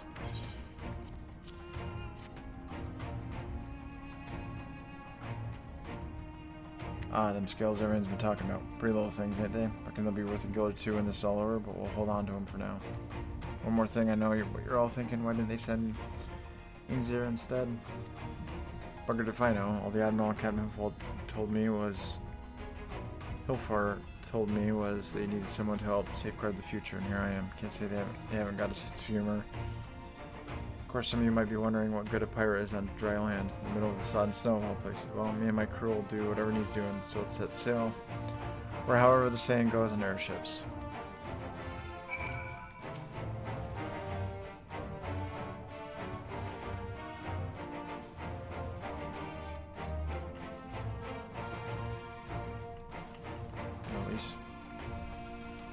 Instead of warding scales I spy, I wouldn't know what they'd look like.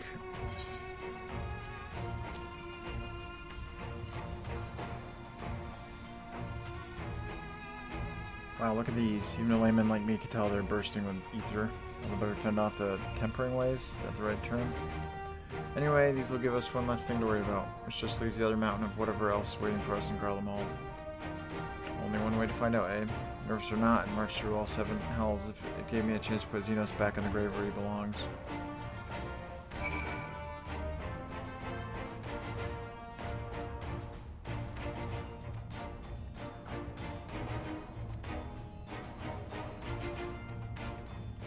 I don't want anyone to die here. I hope no one does. Wording scales for the Gridanian Delegation, I take it.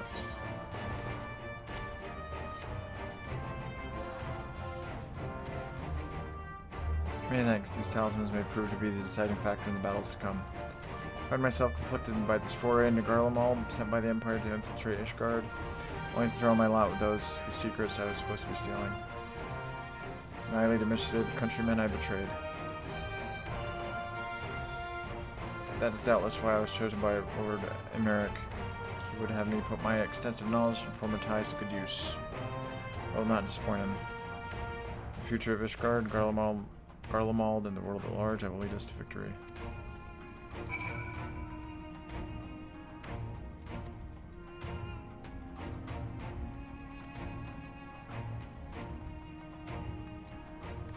There you go. We heard it would be cold in Garlemald, so we came prepared.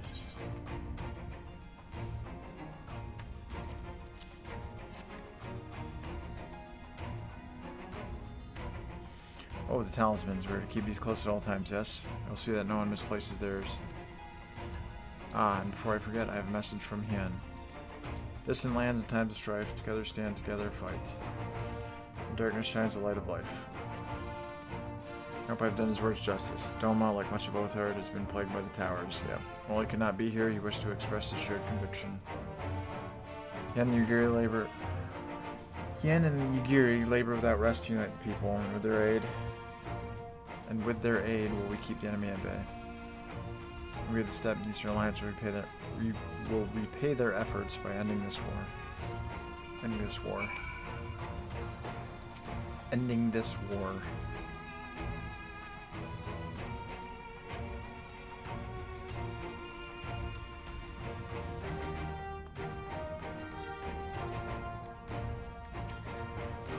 You have a warding skill for me too?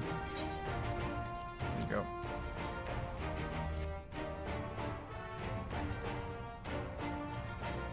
Thank you for this, and for going to such incredible lengths for the sake of my people. If I have little to offer in return, I would impart some advice. Some advice, if I may. You have been told by many to wear the cold of Ilsebard, and I cannot stress enough that this is no token warning. I will be distributing specially made warming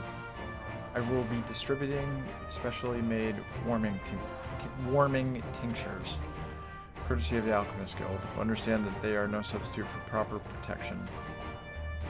I'll leave the provisioning of said protection to your discretion. Now let us proceed to the Alamegan Quarter. While you make your final preparations, I will have the pilots ready the airships.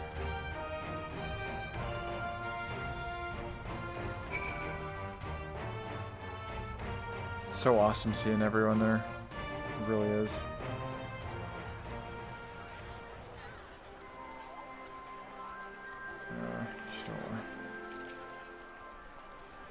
something of a constant refrain that we require warmer clothing. My present garb may be lacking, for color notwithstanding. Concoctions to fortify the flesh against wind and cold are commonly sold in the old Dawn markets, though they are of dubious provenance and efficacy. 'Tis said, however, that in recent days the Alchemist Guild hath produced a tincture capable of such a feat, mayhap the achievements of the earth have narrowed counterparts and spur them to action, that they not be put to shame. This coat is quite warm, but I have something rather thicker for occasions like these. There's no telling how long we'll be out in the open, and we can't go starting fires willy-nilly if we want to avoid detection. If you've anything you still need to take care of, you better see to it now.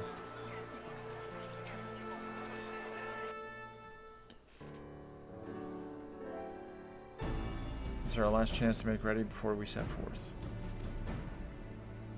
You needn't worry about Ryanje and I. We still have what we wore in Garlemald before. Stadium claims to be quite warm, toasty beneath his armor. And since he spent a fair bit of time up north recently as well, I have no reason to doubt his words. Most of the others will be borrowing Grand Company stock. The rest of you could do likewise, I suppose. Provided you're not overly concerned with style. Not to put too fine a point on it, but I wouldn't be seen dead in one of those ridiculous overcoats. If only I had time to find something to my liking. Hark, is that the cry of scions in need of a tailor right here?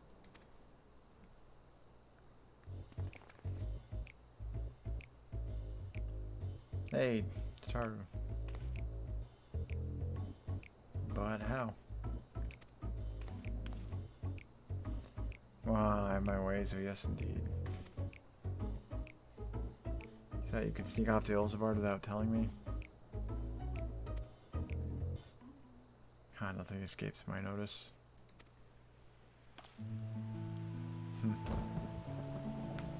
Now you will wear these garments I made for you, whether you like it or not. You never cease to amaze. But why do you need it? But why do you need a new outfit as well? Wait, are you coming with us? What? No, of course not, silly. It's all in the name of fashion. Rather to pursue the highest quality fashion. Besides, how can I expect others to wear my creations if I've never worn them myself?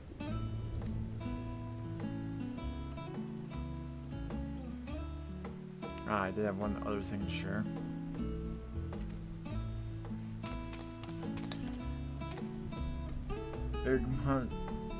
Irgumhus and Blomwida finally returned from assignments to faraway lands.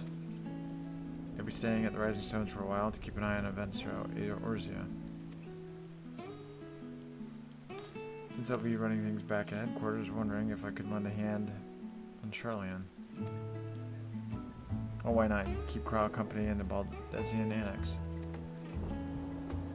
Yes, we'd love to have you there. I heard Ergamus and Blomwida did a fine job carrying on in our stead while we were lying comatose. With them in charge of the Rising Stones, we have nothing to worry about. My thoughts exactly. Also, while I'm confident you won't go collapsing again, because a certain someone who shall remain nameless isn't in a position to transport your souls to another world. If anything similarly disastrous were to happen, I'll be well positioned to do something about it. Anyway, I've got a few things to take care of, and then I'll make my way to Charlian. I really do hope these new clothes are enough to keep you warm in Garlemald. It's not much, but it's the only thing I can do for... It's not much, but it's the only thing I can do for you. Other than pray for your safe return, which I will every day. Let's not keep the contingent waiting any longer. See you later, Tataru. Here are your winter woolies, handcrafted by yours truly.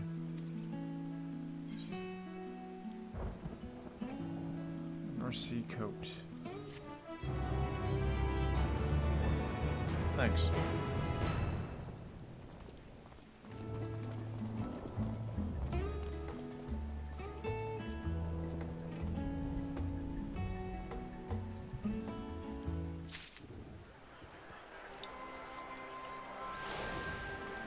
let's see here.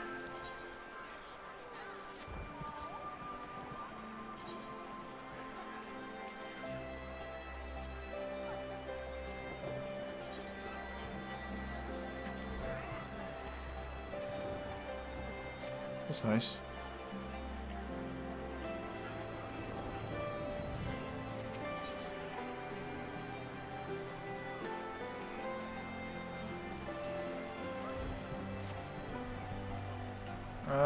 Okay, I'm gonna stop here for now. Things are picking up. So yeah, I'm gonna stop here for now. Looking forward to the rest of it. That last part was fantastic. So I'll stop here because things are gonna pick up, and we'll continue this later tonight. So yeah, that'll be it for now. Thanks for watching, and have a good day or night. See you later.